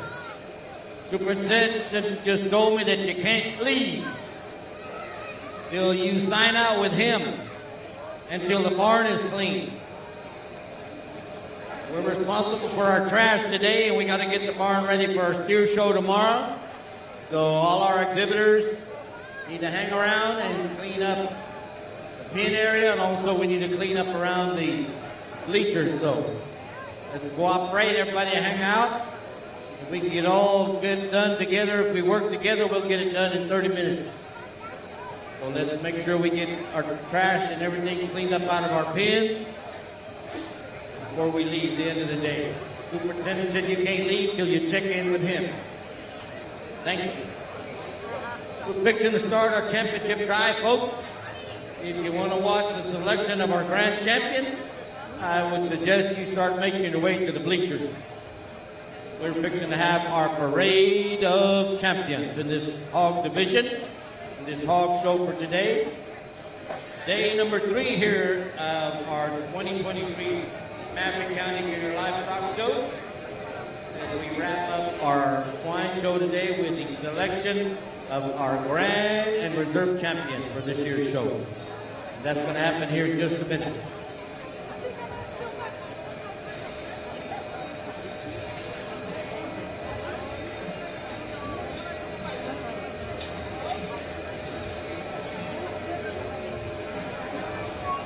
Reminder once again to all exhibitors, you can't leave till you get signed out with your superintendent. And they're busy right now, so you ain't gonna be able to get it done till after they get done.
Okay, that's our championship drive. Our parade of champions has started. The first one into the ring is Sofia Torres, our York division winner.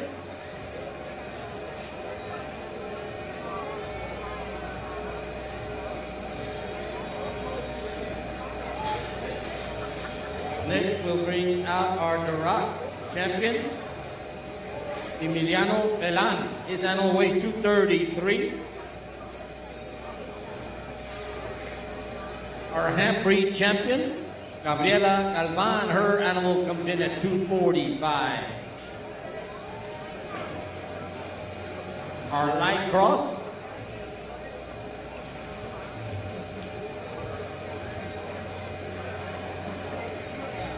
Nathan Sanchez. His animal comes in weighing 260 pounds.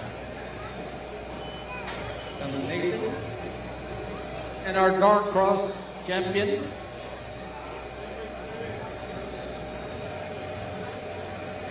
as he enters the ring, Miss Jimena Castillo. Here she comes.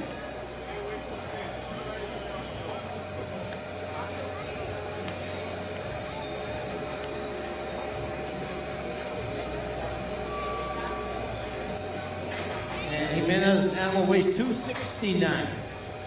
These are the individuals that our judge gets the distinct pleasure of selecting our grand champion hog for the 2023 Maverick County Junior Livestock Show. So we're going to look him over, let him do his stuff with him, and then we'll let him let us know what he thinks and who he thinks is our grand champion hog for this year's show.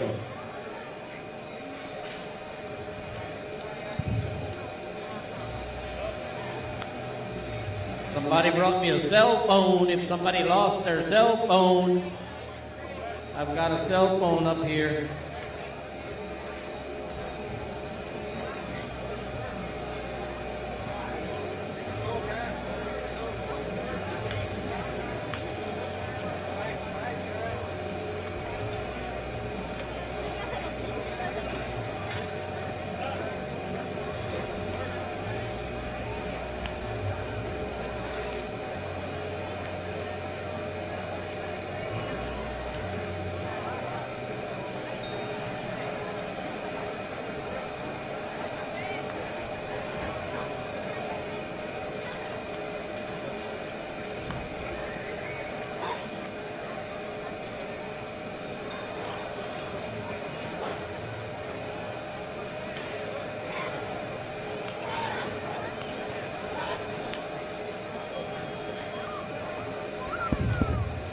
We can all just let them relax. So just for a second, I want to make sure I end by saying thank y'all again for letting me come out. I appreciate everybody here in the ring that helped. Anytime that you can have a show that runs this smooth, I know it's not possible without y'all. I mean, it sure makes my job a whole lot better and a whole lot easier. So I thank all y'all, the committee members, and anybody else that helped out out back. And guys, please don't be afraid to let them sit for just a second. When I talk about, before I talk about the pigs, I just want to say a few things. Just in general, I kind of feel like that's kind of our responsibility. Hopefully, I can say some stuff to kind of help or maybe make an impact, even if it's just one person. I'll tell you about me. I'm a person that stays pretty busy, sometimes a little too busy. My wife tells me that all the time, and my recent wife. So in the last year by getting married and had an opportunity to go on our honeymoon, and as I was sitting there and for one of the first times I feel like in a while, I was sitting and relaxing, and then I didn't have to worry about anything to do. All I had to worry about was my all-inclusive resort that I was sitting at, and somebody brought me a drink when I wanted it, and I could get any food that I wanted. It was awesome. I'm sitting there, and it gave me time to think. And I sat there and I said, man, I'm 27 years old. I just got married. Time absolutely flies. And it made me think about a lot. And one, I was like, well, trying to think about life, and so those times I was like, that's something I know I still have absolutely nothing. I know nothing about. Life's hard. I don't know anything about it. I'm not old enough to try to speak wise or talk wise about life. But one thing that I did sit there and think about and tell myself was it was about my dreams. What are my dreams? What have I done up to this point? And what do I still want to do for the rest of my life? And that's the message that I want to give to young people. I don't know what life's about, but I do know one thing that I think is important, and that is finding a dream, finding something that you love and that you want to do, and then have the desire to make it happen. And I don't care what it is. Obviously, I'm a big believer in this. I could do life over and over and over and over again, and every time I would pick to come out here and show livestock pigs, probably specifically. I guess unless I came back next time and I was faster, stronger, and better looking, I might be a professional athlete or a model or something, and they come back and try to raise livestock later. That was a joke. Y'all are allowed to laugh. But I believe in this, and I do, and I do think there's no better way to raise your kids, and I hope that each one of the young people that entered the ring today had a good experience and want to continue to do it, and then hopefully one day raise kids and have kids that want to do it as well, because that's one thing I do hope for. I hope that this continues to be here year after year, and down the road one day when I have kids, I hope they can show too. So find that dream and find the desire to make it happen. And there's only one person out there, whatever dream that it is for y'all young people, there's only one person out there that's going to make that happen, and that is you. And it's not going to be easy. It's going to take hard work, but stay committed. Know that you got to keep working, and I guarantee you when it's all said and done and that dream comes true, regardless of what path the good Lord sent you on to get there, you'll know that it's worth it. So keep working, keep on staying committed to whatever that is. Let's talk about the pigs. I don't know everybody around here how many opportunities y'all have to go to other pig shows, but I'll tell you, when you come and you look at these here right in front of me, I don't care where you're talking. I've had the opportunity to go all over the country, like I said, even into Canada. I've seen a lot of shows. This is a good pig show. These champions out here, these are dang good hogs. These hogs represent quality, and y'all as a county need to be very, very proud of that.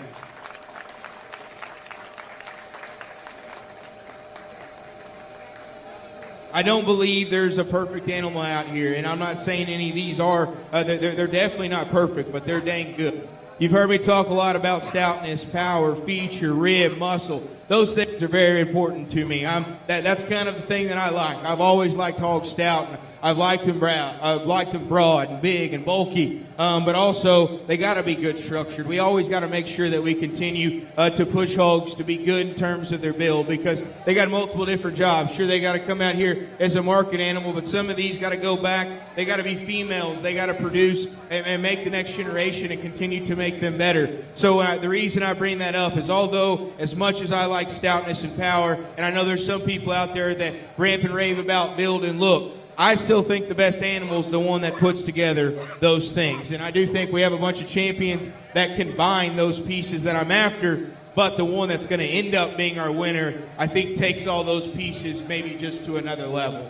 I think one that takes that extra stoutness of feature, the size of this one's form and blade is massive. Get right on top of the hogs as they exit the ring. I challenge you when this is all said and done. This hog is the biggest at the top of his blade. He's the deepest in his groove. His loin edge is the biggest. His pin set's the biggest. His rear leg is definitely the biggest, and it still works dang good. I like this hog quite a bit.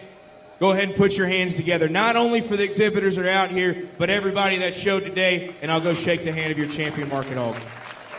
Let's make some noise for our judge, too. He did a great job for us. Thank you, Clay. Thank you for your hard work today. We appreciate it. Thank you. And let's see who our champion is.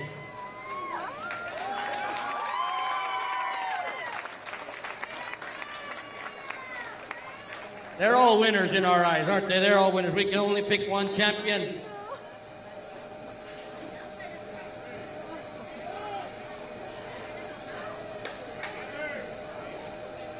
Reserve now, okay.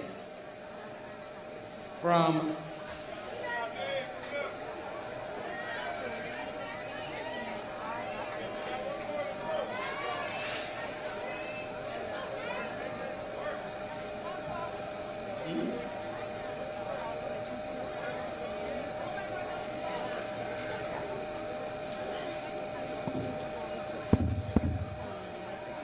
the hog that's going to end up being reserve, I'll be honest, when that one came out in class, it hit me hard. And then as that particular drive ended and that one ended up being champion, I did think ahead of time, that one's going to be pretty hard to beat. Bring that one out here. That one didn't have those extra pieces that I was after as far as being as stout, as powerful, maybe as what our champion is. But where this one's good, it's really, really good. I love this particular hog build and look from the side. I think it's impeccable. This one draws up a picture from the profile driving that I think hogs are supposed to look like from the side. So although it might not be as stout as what our champion is, I want to make sure we still appreciate where this hog is good as well. Just maybe not as much as my kind, but I still appreciate good livestock. Put your hands together one more time. Thank y'all for letting me come out. I'll go shake the hand of y'all to reserve. Thank you, Judge.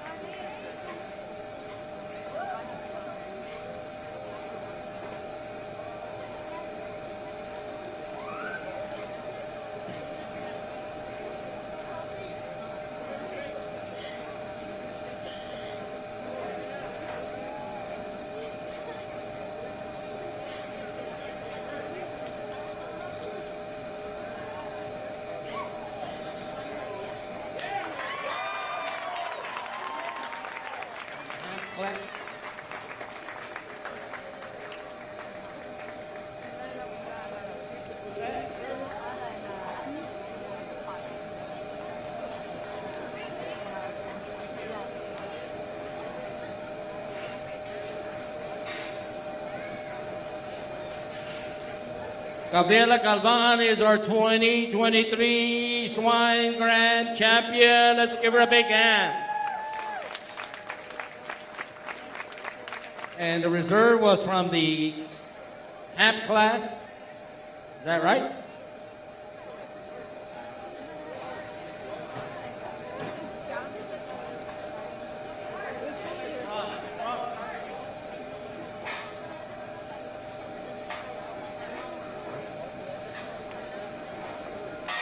Jimena Castillo was the reserve. Is that right?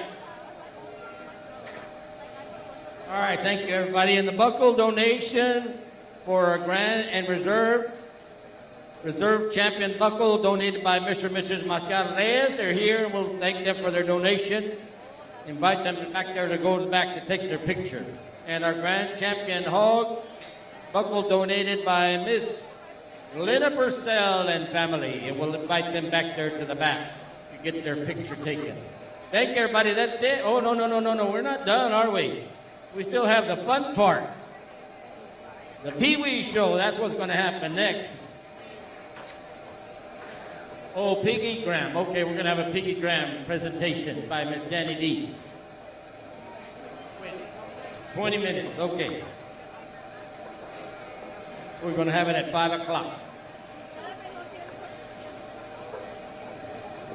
Thank you, everybody, for being out here with us today as we had a nice, good, long, productive day at the show barn for our swine show.